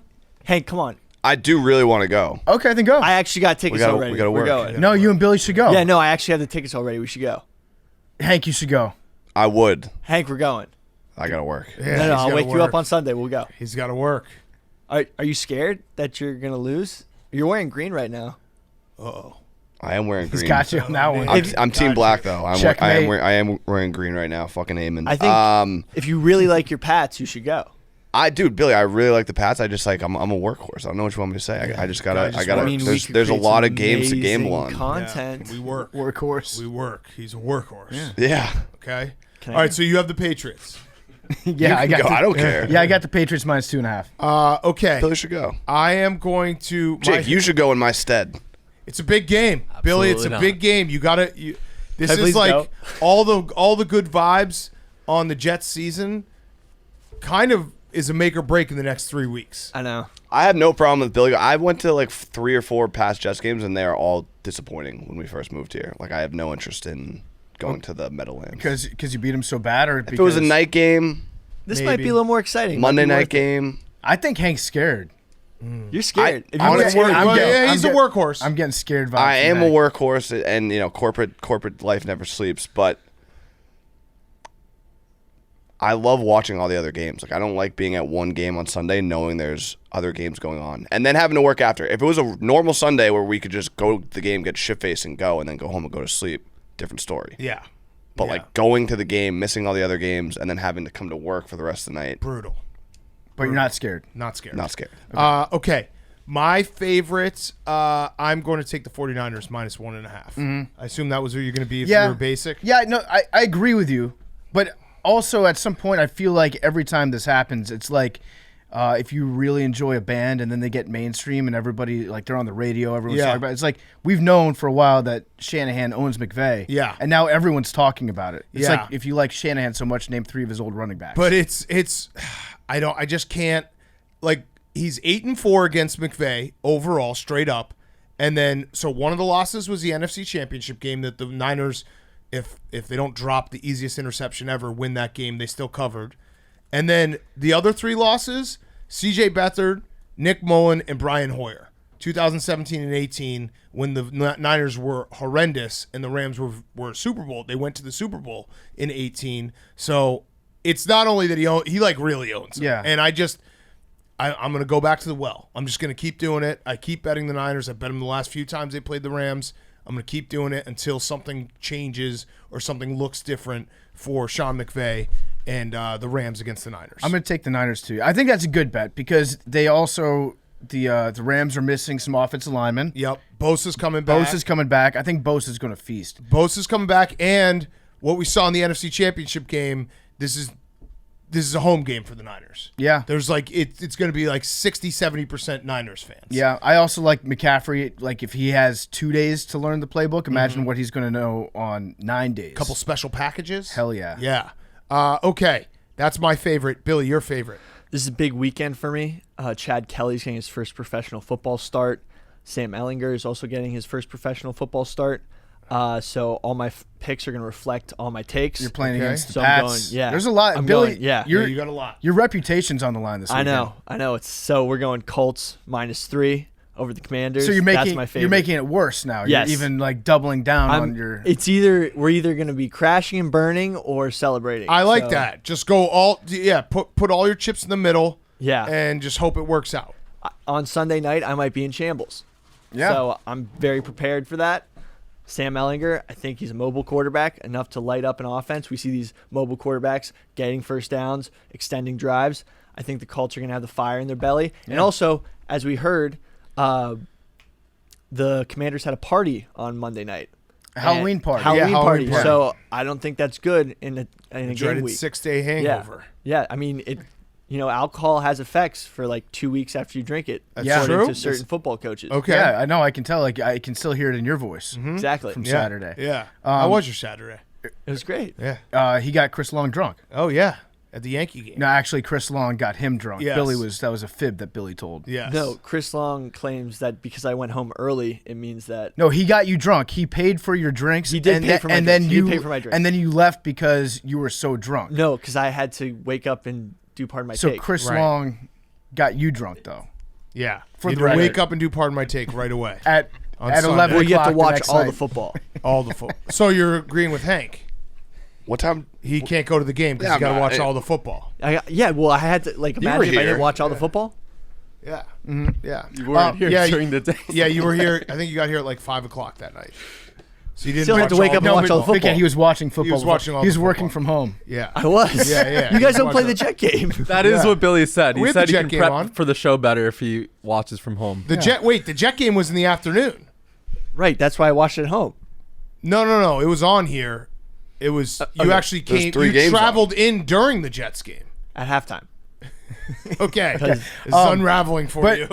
But Billy, I can't even be mad at you for taking the Colts in this. Yeah. The Colts are my second team. They're my AFC team, pending Mr. Irsay's deposition of Dan Snyder.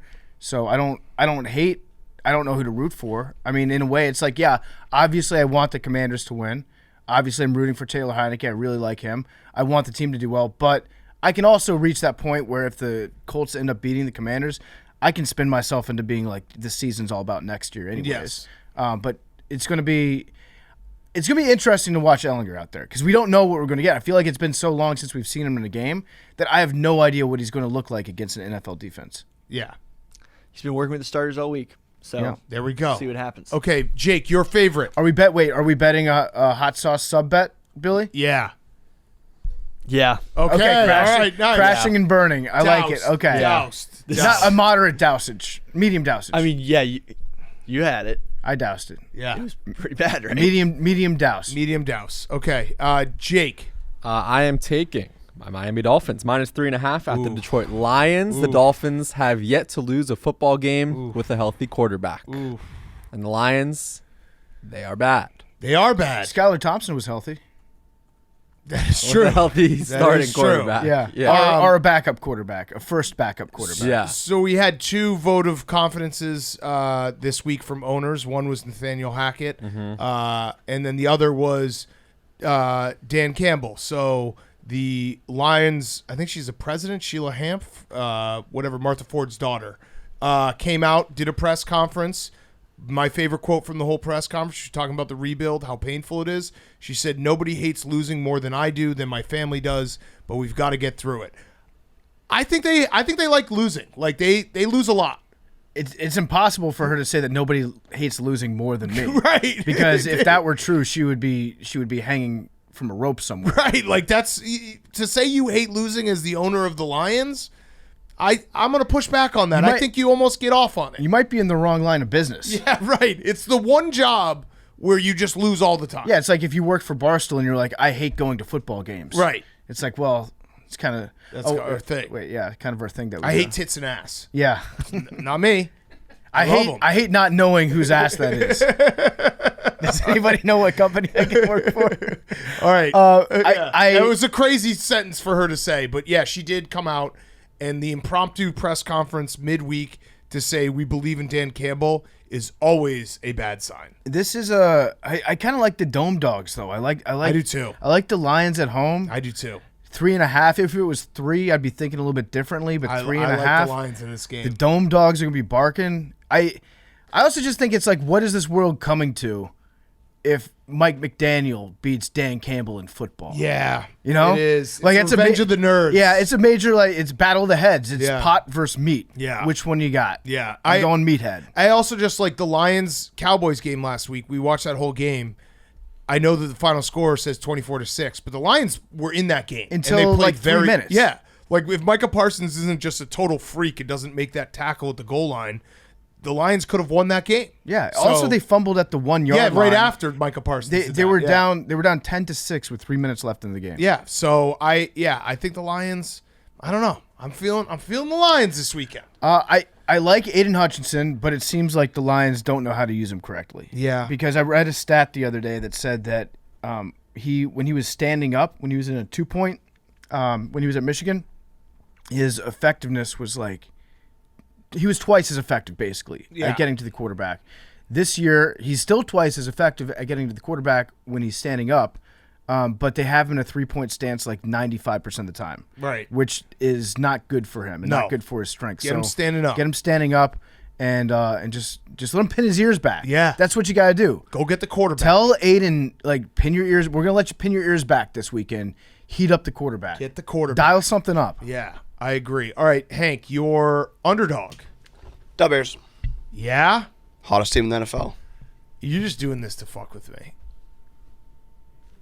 9.5 against the Cowboys. I don't Okay, think Hank all right. would do that. All right, okay. Hank calls him straight. All right. That's fine. I don't feel very great about this game. The Robert Quinn trade, short week. I'll see if the Bears can put together 2 games in a row. I mean, don't I know. was thinking about putting them in the hungry dog. Again, I would never do that to fuck with you. You put the Bucs in the can't lose to fuck with Steven. But I mean, they couldn't lose against the Panthers. I It was before I knew that Steve Wilkes was from Charlotte. If I had known that, I wouldn't have put him in there. I've told you my blind spot here. I'm gonna have to rethink that. I thought you were gonna be like, "Fuck yeah, let's ride." I'm very Bear season. No. If you had asked me on Tuesday when I picked up Justin Fields' 5th-year option, I would have been like, "Yeah, they're going to win by 100." Now that we're back to reality, and I'm back to like, "Hey, this team might not be that good, but I just want to see Justin Fields do well." We'll see. The Justin Fields that played Monday night greater than Dak. Agreed. Why not again? Why not again? Okay, all right. You know what? I'm going to bet the Bears 9.5. Okay, That's Max. a lot of points. It's a lot of It's a points. ton of These guys are paid to play football too. You know. Yeah, that's where I went 0-4. I'm just going back to the well, and it's just like biggest. I guess I would have to take the Steelers in this, but Also, I'm going big. Justin Fields Big spreads. on turf. The Vikings game and then the Monday night game against the Patriots. So those are his 2 best games this year. He's looked very, very fast. Last I checked, Dallas is in a dome on turf. He's going to look fast again. Okay, I'm in. Max, your underdog. You just talked about it. Love the Lions. Yeah. Love the Okay. Lions at home. Yeah. Good pick. Yeah. Great pick. Great pick, Max. All right. You know ball. You do know ball. All right, PFT. I love this underdog so much, in fact, that I might be betting on them straight up. Texans +2 at home. I think we're gonna get 2.5. 2.5 against the Titans. Yep. This is a big game, by the way. For if it closes at 2.5, this will be the shortest spread that Davis Mills will ever have as a quarterback. That's wild. This is his 18th start. He's been an underdog all 18, all over 3.5 points. But we're getting closer. Yeah, we're getting close. We're inching closer, baby. And this might be Malik Willis because Tannehill had the walking boot on after the last game. That's we true. don't know who it's going to be. I thought it was 2, so I came up with I was just going to say that what is Lovie Smith famous for as a defensive guy? Cover 2. Cover 2. Yeah. We're going to cover 2 this week. Yes. It seems easy. It seems like it was written in the stars. Okay. This is random, but Titans-Texans should always be a 1 o'clock game. It looks weird at 4:05. Yeah, it does. That's It a 1 does. o'clock game for life. Commanders-Colts looks weird at 4:25 Oh, is that too. Yeah, That's just a that's weird. weird. It's a weird matchup. Like Yeah. I can't remember the last time the football team or the Redskins played the Colts. Like, Yeah. there's certain teams that you feel like play each other more than twice a year. I would say the Titans-Texans is up there. Yeah. For sure. I feel like they play each other like 3 or 4 times. And then there's a year. teams that just never play each other. Like the Dolphins have never played the Seahawks as far as I'm concerned. No. Or I would say even like the Panthers playing against the Chiefs. Yeah. I don't think that's ever happened. That's literally never happened No, in ever. NFL history. No, that's true. That's a fact. Okay. My underdog, we already talked about it. Steve Wilkes. I'm riding +4.5. I don't know. That whole Charlotte thing really got me going. When it's listening to reading those quotes from the guys being like, we're winning one for Steve Wilkes. I'm in on the Panthers. Bang that drum. Okay, your underdog, Billy. Going with the Jets 2.5. Have to. Yep. So just it's all or nothing. Yeah, I Just like putting this. it out I there. like this, Billy. Balls on the table. Yep. They're either getting fight clubbed or we're walking out of there. I like Curb that, Billy. stomped? Yes. Okay, Jake, your underdog. I'm going with a new game. I'm going with the Giants +3 at the Seahawks. Last week, we all went against the Giants because we thought it was a rat line. We were wrong, so I'm not going to go against them again. Obviously, cross-country road trip, but Giants are hot. But we were right, This is though. a rat line too, though. We were right last week Which I guess. about it being a rat line. And we're saying it makes no sense. So in a way, but we nailed it last week. I just here's what I would say to you, Jake. If anyone pushes back at you, be like, I'm going to keep betting the Giants till they don't cover the spread. Right. They're 6-1 against the spread. They keep winning these games.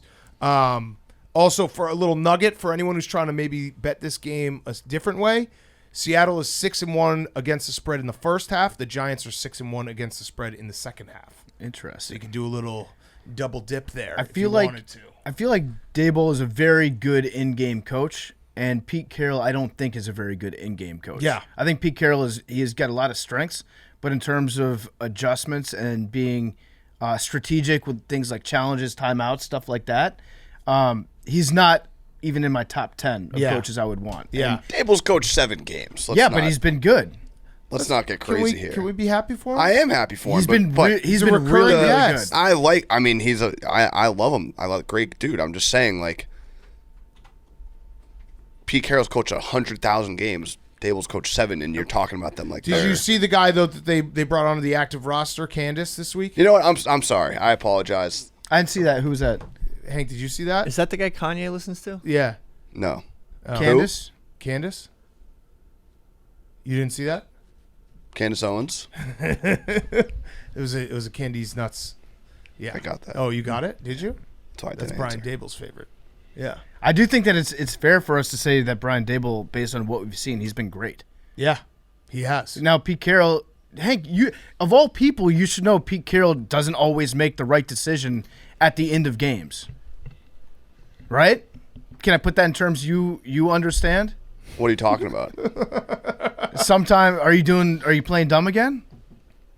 I'm At the end confused of what you're at talking the about. end of Explain a the whole Super thing, Bowl, yeah. Pete Carroll decided to pass the ball instead of run the ball.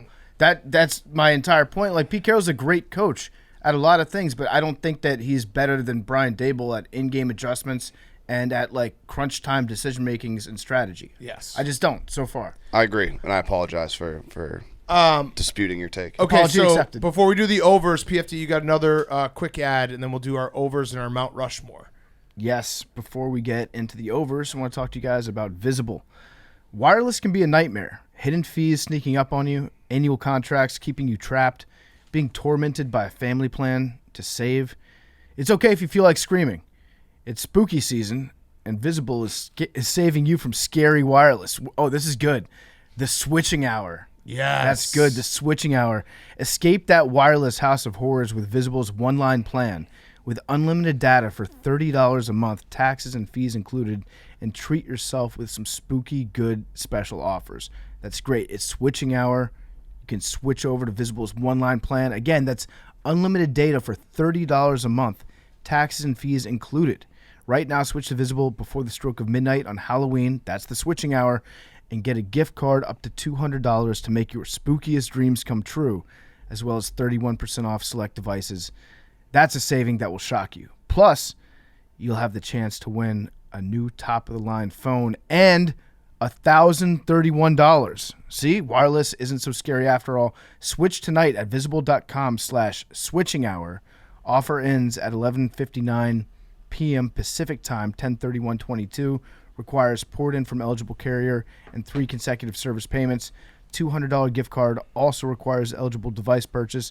No purchase necessary. Void where prohibited. See visible.com/switching hour for additional terms and contest details. Okay, overs. Hank. Overs got to come back eventually. Yep. Starting with the Lover. Yeah? Oh, Hank, how could you? Oh, my God. Jake this got is so gross. disappointed. I agree with Jake on this. This is messed. You know that we're all going to take the under in this game. Not me. The Lover? Taking the Lover. The Irish 39.5. Lover? 39.5. Wow. Jaguars. Broncos. Wow. The London Jaguars? Wow. This is going to be a gross game.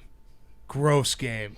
Okay. I don't think so. I think You think Russell Wilson, this is the week he puts it all it's together? going to be, yeah. His hamstring's very loose. Yeah, that's And true. and again, preseason, everyone loved the Broncos. 2 weeks ago, you guys were loving the Jaguars, saying they're one of the most fun teams, explosive teams with a lot of potential. I think it's going to be a shootout. I don't think we ever said explosive. Oh, yeah. I don't know. Definitely. Holding our ever takes said against the us now. I like explosive this. I like Jaguars. this. Okay. You're over, Max. Just talked about Giants Seahawks over 44.5. I think both these teams are good. I think this is actually going to be a great game. So, over. I like it. I like it. PFT. My over is going to be Steelers-Eagles. Oh. Over 43. I think the Birds are going to get 30. Yeah. And then I need 2. I just need 2 out of the Steelers. I know that like a lot of people talk about Mike Tomlin as an underdog. There's a reason why Mike Tomlin's been so good as an underdog is because in the past it hasn't happened that often, and he had pretty good teams. Right. And so this isn't as good of a team that he's had. So I'm not going to touch the Steelers even though it's a big spread, but I do like over 43. And here's a fun little story, a quirky little story about the Steelers and the Eagles. Yeah. Did you know that the Steelers and the Eagles were at one time the same team? Yeah. The Steagles, they right? They were the Steagles Yep. back in World War II. So they were combined because the Eagles lost a lot of players to go overseas and fight in World War II. The president at the time, FDR, said that he wanted Major League Baseball teams to stick together and give fans something to cheer about, but he didn't give that same directive to the NFL. So the NFL lost a lot of players. They combined forces. They played like 6 out of 8 games in Philadelphia. They played 2 in Pittsburgh. They went 5-3-1, I believe, on the season, and that was the Philadelphia Eagles' very first winning season. Wow. Was when they were the Steagles. So shout out to Steagles. I went on Pittsburgh radio this morning because we do it every other week, me and PFT and our guys, Randy and Bill Crawford. They They told me that Nick Sirianni did his entire press conference talking about how he grew up a Pittsburgh fan, how he loved the Steelers, and they're worried that he's basically so not concerned with the Steelers that he spent the entire time talking about how much he loves them. Interesting. Yeah. And also, a stat for everyone out there, undefeated teams off a bye week in the last 20 years are 14-2 against the spread. That's pretty good. That's pretty good. So they've had a lot of time to think about They've it. had a lot of time to think about it. You know who the coach of the Eagles was then, back in World War II, Max? I did not. The guy's name was Greasy Neal. Nice. Great name. I like that. Pretty good name. Back. Greasy Bring him Neal. back. Yeah, Yes. that's the coach of the Eagles should always just be called Greasy Neal. Greasy It's Neal. like how the grittiest player on LSU wears number 18. Yeah. It should just be Greasy Neal as the coach Greasy of the Eagles. Neal. I like that. Okay, my over, I'm kind of riding with Billy in a different way. I'm taking over 39.5 in the Commanders Colts because I think the ability for both Taylor Heineke and Sam Ellinger to do fuck shit both ways is high. Mm-hmm. Awesome passes for touchdowns. Also, maybe some awesome passes for pick sixes. Yeah. I think Those there is a high volatility in this game. it's a good game to double bet the defense/special teams touchdowns on both sides. For yes. Yes. Okay, you're over, Billy. I'm going Bears Cowboys 42.5. Ooh. Low number at Cowboys. I actually like the Bears offense, watching them against the Patriots. Thank you. So in the Cowboys, I think Dak's back. Dak is back. He Dak is played back. last week. Yep. Well, Right.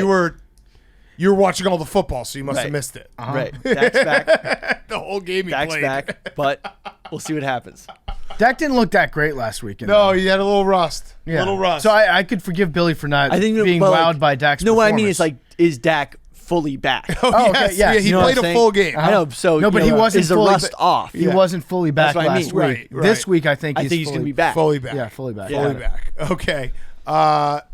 Jake. I'm with Billy. I heard Dak's back, so I like this over. Okay, nice. Breaking news. Dak is back. Yeah. First reported on Pardon My Take. Okay, unders. We talked about it. PFT just did. I am going under Philly Steelers. Ooh. I agree basically with everything that PFT said. I just About the don't think Steelers? the Steelers are going to have any points in them. Their offense is gross to watch. The Steelers are good. They have Robert Quinn now. I think it's going to be a low-scoring blowout.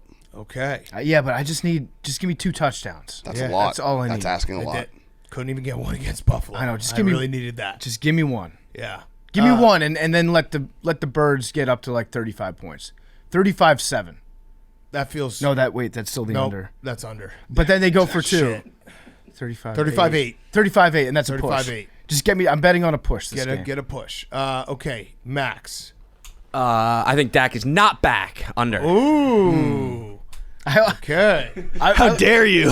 I love that Max just straight up like does bet as a homer. Yeah. He's like, fuck the Cowboys. I think I've gone negative towards the Giants or Cowboys every single time. I love or every single week. I love it. I can respect it. Okay, you're under. I'm taking the Lunder. You're taking the You gotta Lunder. Gotta take the Lunder. Jags, Broncos. Going to be some wet, long grass over in England. You gotta take the under when the Jaguars are playing in London. Okay, my under is going to be the Panthers Falcons. We've already talked about this game at length, but I think both teams are just going to want to run the ball, and we've established that the Falcons will not pass more than 13 times a game. So just give me run plays all day under 41.5. Yep. Billy, under. Dolphins Lions 57. 51. 51. I love it at 57. I know. Love I it at misread 57. my note. Yeah, 51. 51. Okay. Just that's high. Those two teams. It's a lot of points. It's a lot of points to cover. Okay. So. And Jake, Lunder. Lunder, it's our last chance. Yep. Yeah. 0-2 on the year. We have They're not playing at Tottenham this time. It's Wembley. Yeah. So that's good for you. That's 'Cause like the OG. Tottenham's the over stadium. Yeah. Wembley is not. November 13th, we have Seahawks Bucs in Germany and Niners Cardinals the week after in Mexico. So I'll be brainstorming Okay. those names. How to do that. Mexico over. Oh, Yeah. the Mexico over sounds Sure. good. That is fun. I would take the under. They blitz a lot over there. It's true. Yeah, We'll figure it out. All right. You figure it out. All right. Games we missed. Cardinals Vikings. I think this might be the fraud alert time. for the Vikings. Fraud Yep. alert. I think the Major Cardinals fraud might win this alert. game outright, Yep. and I think this might be the fraud alert time. They're in the Hungry Dog parlay. We should talk about the Mount Rushmore too. Yeah, we will. Yep. I don't hate this because the Cardinals are actually good traveling east. Yes, They're the they one are. team that's like, I think they're 13-4 when they go east. It's funny because it's just a different way to. I was reading that same stat. It's just a different way to repackage it. The Cardinals suck at home. Yeah. Because every stat is like the Cardinals suck at home, and then you're like, yeah, when Kyler Murray's in the Eastern Standard Time or Central Time, he is like 15-4. It's like, well, yeah, he just sucks at home. You could also repackage that as saying like when he plays on the East Coast servers, Yes. like they're maybe faster. yes. faster upload New times. Call of Duty out, right? Yeah, comes out tonight. Oh, no. So today. All right, so maybe not fraud alert for the Vikings this week. Other game we missed, Raiders Saints. Should we put Josh Jacobs in the Rushmore? He's been Yeah. I was gonna Put him put it. in. I was All gonna right. put him on mine. beautiful. I have 2 picks. One's a chalk pick. One's let's get nuts pick. I'll let you guys decide which. Okay, so I think that's every game. We hit every game. Other than that, Good for us. yeah, that was good for us. Good, tight preview there. I just think it's bullshit that the coach of the Saints, Dennis Allen, came out and said Jameis is healthy, but we're sticking with Andy. Yeah, that is bullshit. That's fucked up. I'm so sick of the Saints shit. I just am. They should be good, and they're not. I don't know if they should be good though. I feel like they should. They don't have Sean Payton anymore. Yeah, I was Listen, expecting their defense to be good, and it's just not. And Sean then- Payton would never ever bench Jameis in favor of Andy Dalton. That's a fact. Sean Payton puts his nuts on the table. That's a fact. It's bullshit. Okay, so we have Josh Jacobs in the Rushmore. Who else? I'll go mine. I'm gonna just go back to the well. Kenneth Walker. He's gonna be offensive rookie of the year as long as he doesn't get hurt. Kenneth Walker. Billy wants to take Sam Ellinger and put like plus 3,000. You're a moron, Billy. No. Well, I'm not crashing and burning with Well, you. they can pick okay? whatever they want, but Jake, that's where it's like you guys have to. Yeah, come yeah. to the No, we're same not doing conclusion. that. We're Okay. not doing that. Billy's on a kamikaze mission. He's like, hey, could you do navigation for me? No, Yeah. I'm not getting in your plane, Billy. All right, so we have Josh Jacobs, Kenneth Walker. You want me to do nuts or chalk? We'll give us the. No, I want you to. Oh God, For nuts, he's probably going to do Josh Allen again. No? I want nuts. Kyler Murray. What? It's kind of nuts. Man, What about when didn't they play last year? It's fraud alert. We just talked about it. They're gonna fucking roll the Vikings. man. It is Fraud City. He needs right. like 4 scrambles. All right, so his rushing yards the last this season 30, 100, 42, 26, 8, 28, 29. So he has not gotten it every game except one. So he's due. I don't know. What was the non Saquon. All right, you know what? If I asked for nuts, so we have to do nuts. Kyler Murray. I literally left it up Yeah, to no, you guys. no, you're right. All right. So we're now gonna- your pick. We could just do Sam Ellinger because we're not going to win it. No, pick. No, don't Billy. Come on, big cat. All right, fine. Well, no, Billy, don't. do another one. What do we got? We'll go with Jonathan Taylor. He's got to bounce Okay. back. All right. Injuries and All right, so yeah. Jonathan Taylor, Kenneth Walker, Josh Jacobs, Kyler Murray. That should be some decent odds. We've hit it 2 weeks in a row. Yeah, let's get nuts. We're up some units. We had some room Should to we play. add Josh Allen? Fuck it. All right, that's our Mount Rushmore. We have won it 2 weeks in a row. Everyone go bet in the Barstool Sportsbook. Let's finish up the show with Fyre Fest of the Week. It is brought to you by the inaugural Barstool Sports Invitational. It's coming to Wells Fargo Center in Philadelphia on Friday, November 11th. Tickets are now on sale for the public, and Stoolies and hoop fans from around the country will be there to watch Barstool Sports pull off a college basketball event like none other. In Game 1, UAB, our guy Jelly Walker, taking on Toledo at 5 p.m. Eastern, followed by Mississippi State versus Akron, with a lot of surprises in between. I will be on the call. Dave will be on the call. Jake will be on the call. The rest of the team will be there November 11th in Philly. Secure your seats now at barstool.link/invitational. That's barstool.link/invitational. Also, it is Veterans Day, November 11th. So I think we're running something where if you are a veteran, if you DM Chaps or Kate, we have some free tickets for veterans. Or Billy. Or Billy. Yes, DM Billy as well. It's going to be a great time. Everyone come out. Philly. It's going to be awesome. The T-shirt cannon, they went through my pile. I think the T-shirt cannon is just going to be sponsored by my pile. So you get just free shit. What? There might be some health violations with those Yeah, shirts. no, stop that. Okay. Fyre Fest of the Week. In what way? Just like I hope they get sanitized or washed or like. Why would No they- washing. No, you get the pile stink. Because the pile is like it's like kind of like chili. Like it's like there's a lot of shirts, but there's a lot of other shit that's just mixed in there. It's great rodent bedding. Yeah. No, we took care of that. Last time I cleaned it, we got rid of that, and I have some mouse traps underneath there. Okay, Hank. Hater Hank. no. At it again. I'm just. It is like it's a chili. Okay. The pile is a big bowl of chili. All right. Give us your Fyre Fest. All right, this is a real Fyre Fest. No, you can't get the lottery ball? No. I'm gonna win $5,000.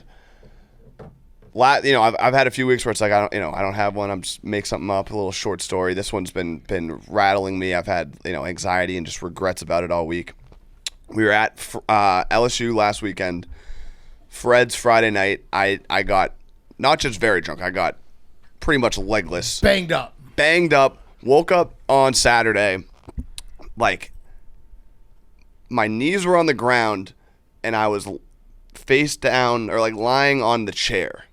Like I wasn't even on the bed. I was fully clothed. I just like I just woke Ass up up? like like not even ass up, just like knees on the ground, head on the chair for whatever reason. Not bent over, just like. It sounds like you're in a bent over That's a position. I looked like Leo in Wolf of Wall Street, like crawling to the car, basically. Like I was just like kind of up. My arms were just up. My sink was on, and I was like, "Holy fuck!" That was. And then Well, your sink was on? You could have my drowned. sink was just running. Yeah. Okay. I was like, "What's going on?" And I was like, "Oh, we were at Fred's. I must have came home. It was fine. Whatever. I was fucked up, but whatever." Then I see we go back to Fred's where the college football show was. I see this guy Cam who's like with Raising Cane's, like we met and became friendly at Final Four, and he was like, "Oh, like good seeing you last night." And it was one of those moments where it all comes back to you. Like you see someone and you're like, "Oh my God." I was like, I didn't get back from Fred's and go to sleep. I went into the casino and I saw he was with Drewski, who's like I'm a huge fan of. I think he's the funniest dude in the world. And I remember I was like, holy fuck. I was so fucked up. And I went up to him. And we obviously you guys deal with like stoolies and AWLs. 99% of the time they're fine. And then there's the 1% of the time like they're just fucked up. And you're like, they're talking to you and you can tell like this dude's not going to remember any of this conversation. They're usually like kind of annoying because they're drunk and they don't realize how annoying they're being.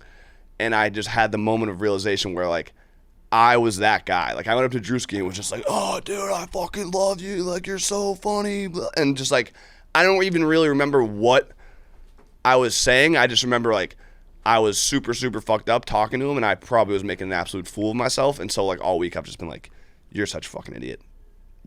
Did you get a Anxiety. picture with him? Damn. No. I was with Megan. Megan was there, and she said that like That doesn't help. someone came up to. Well, yeah, it was probably her fault, but like,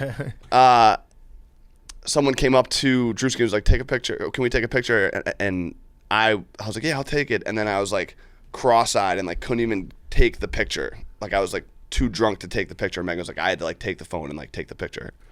So that is just like one of those, I've just had it's been a That's Fyre such Fest a week where it's just like God. all week I've just been like, fuck. What did you say? You should You probably meet- DM him and be like, "Yo, man, cool Well, to meet then you." we saw him on the field and like it'll probably be in stool scenes. He was like saw him. He's like, "Oh, you were fucked up last night." And I was like, no. "Yeah, my bad." And then in the camera, this did not happen, but it's gonna be in stool scenes. People are gonna think it happened. He was like, "Yeah, this dude puked at the table," and I was like, "What?" And I was like, I didn't even play on tables, but like he was like obviously joking around, but Yeah, totally. that's it. That's out there. Hank That's gonna be out Kind of there. believed him. Hank definitely didn't puke at the table. I did Stop believe. saying he puked I on the did. table. I did. No, Well, for he the right, said no, it. no, I just want to be crystal clear because it's going to be in stool scenes that you puked at the table.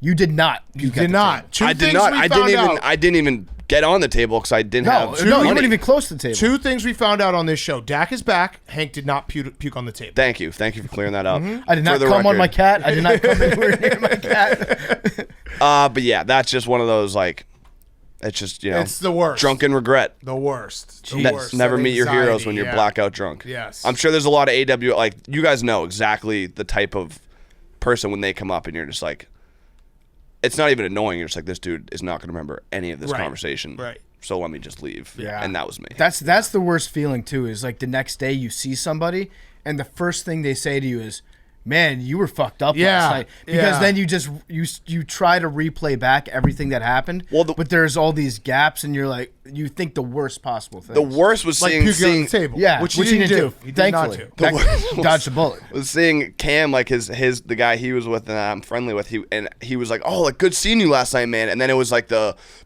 like everything started to flash back, and you're like, oh my God, I did see him last night. And he was with Drewski.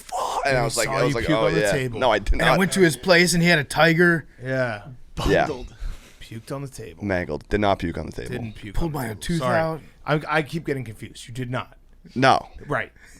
I think my favorite part of that story, though, is Hank waking up, ass up on a chair with the sink water running. on. Yeah. What the fuck? Okay. That's a good one, Hank. Yeah. That's a very good Fyre Fest. I can't Yes. even really hold a candle to that. My Fyre Fest is I got a pair of new shoes, and it's that thing where you think back at all the stuff that you wanted when you were a kid that your parents wouldn't get for you, and then you get older and you get a job, and you're like, you know what? I can get all the stuff my parents said was too expensive back then. So I got another pair of pennies today. Actually, yesterday I put them on for the first time. Let me see. Penny twos. Oh, those are sick. They're sick. They're clean. These are Yeah, clean, is those what are the kids sick. are saying.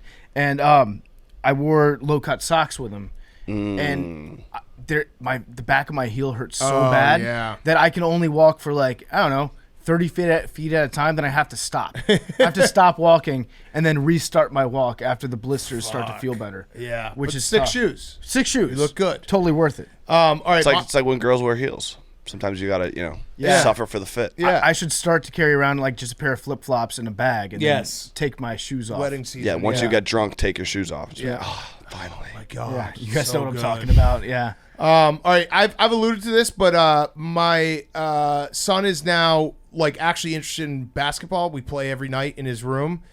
Problem is, it is confirmed he's a lefty, and I don't know Let's what the go. fuck to do. Yes. You got a witch. I don't know how to teach him how. Like, I know it should be easy to just flip it, but I cannot. Like, it makes no sense to me shooting lefty. So I've been trying to show him, and it just isn't working. Gotta So- give him a baseball. Yeah, good point.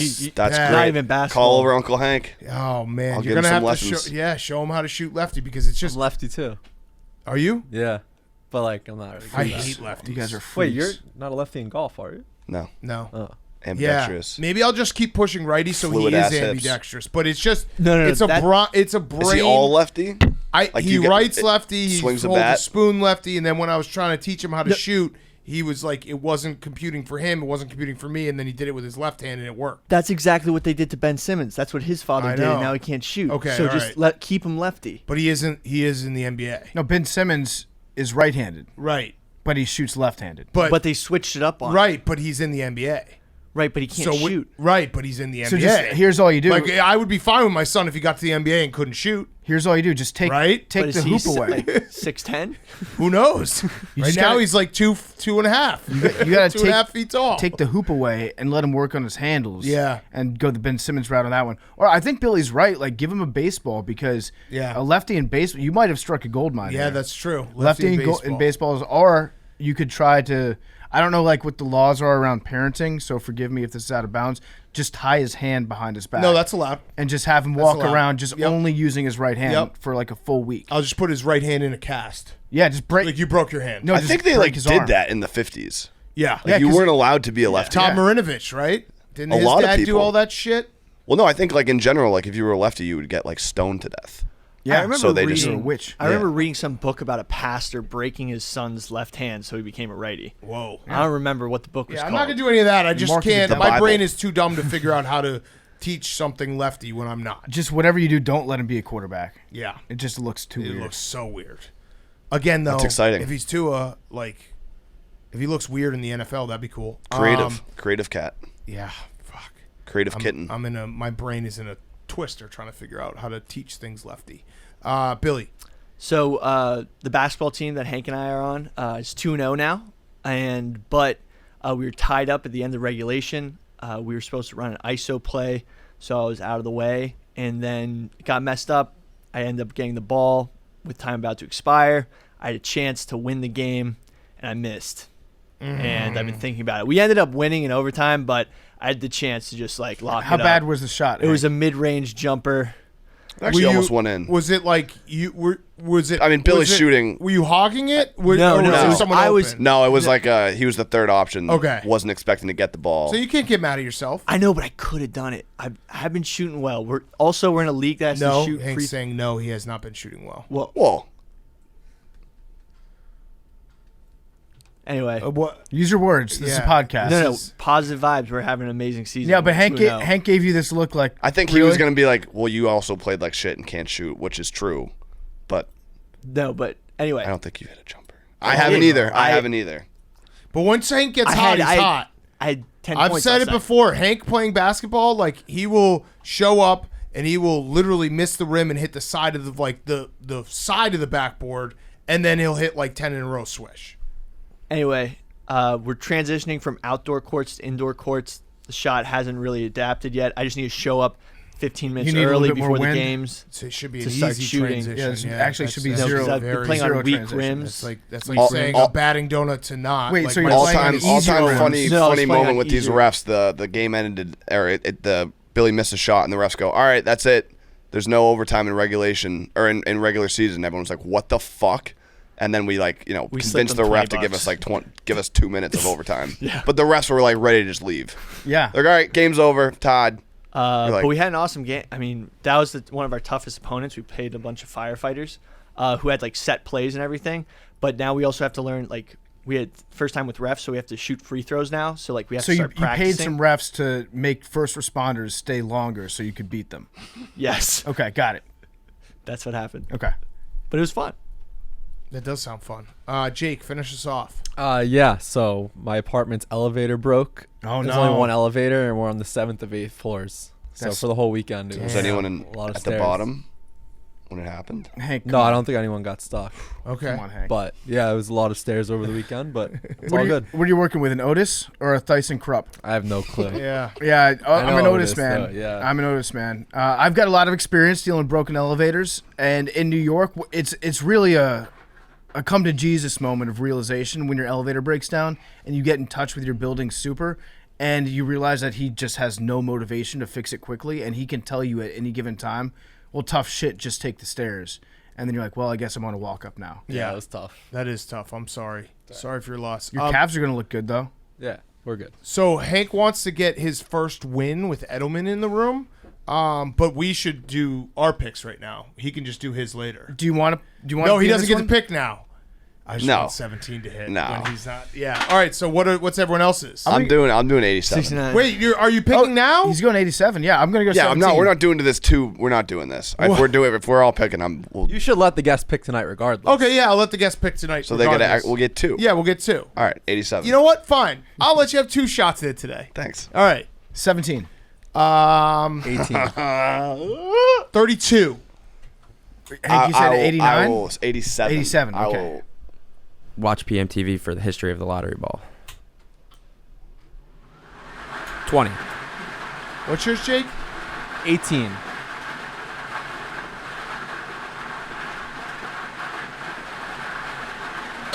$78. Oh, the reciprocal.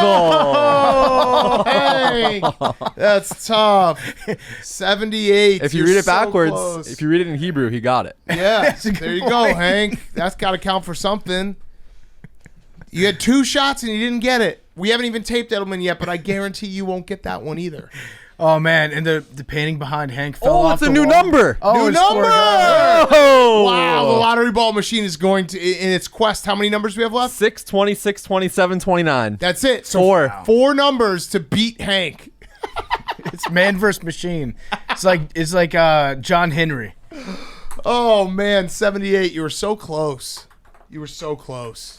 All right, see everyone on Monday. Love you guys. A bar-tailed godwit flew from Alaska to Tasmania in 11 days. That's a bird flying across the earth Go to birds. both poles Go in 11 birds. days. Almost as fast as a Boeing 747. Not exactly, but No. it's just really impressive.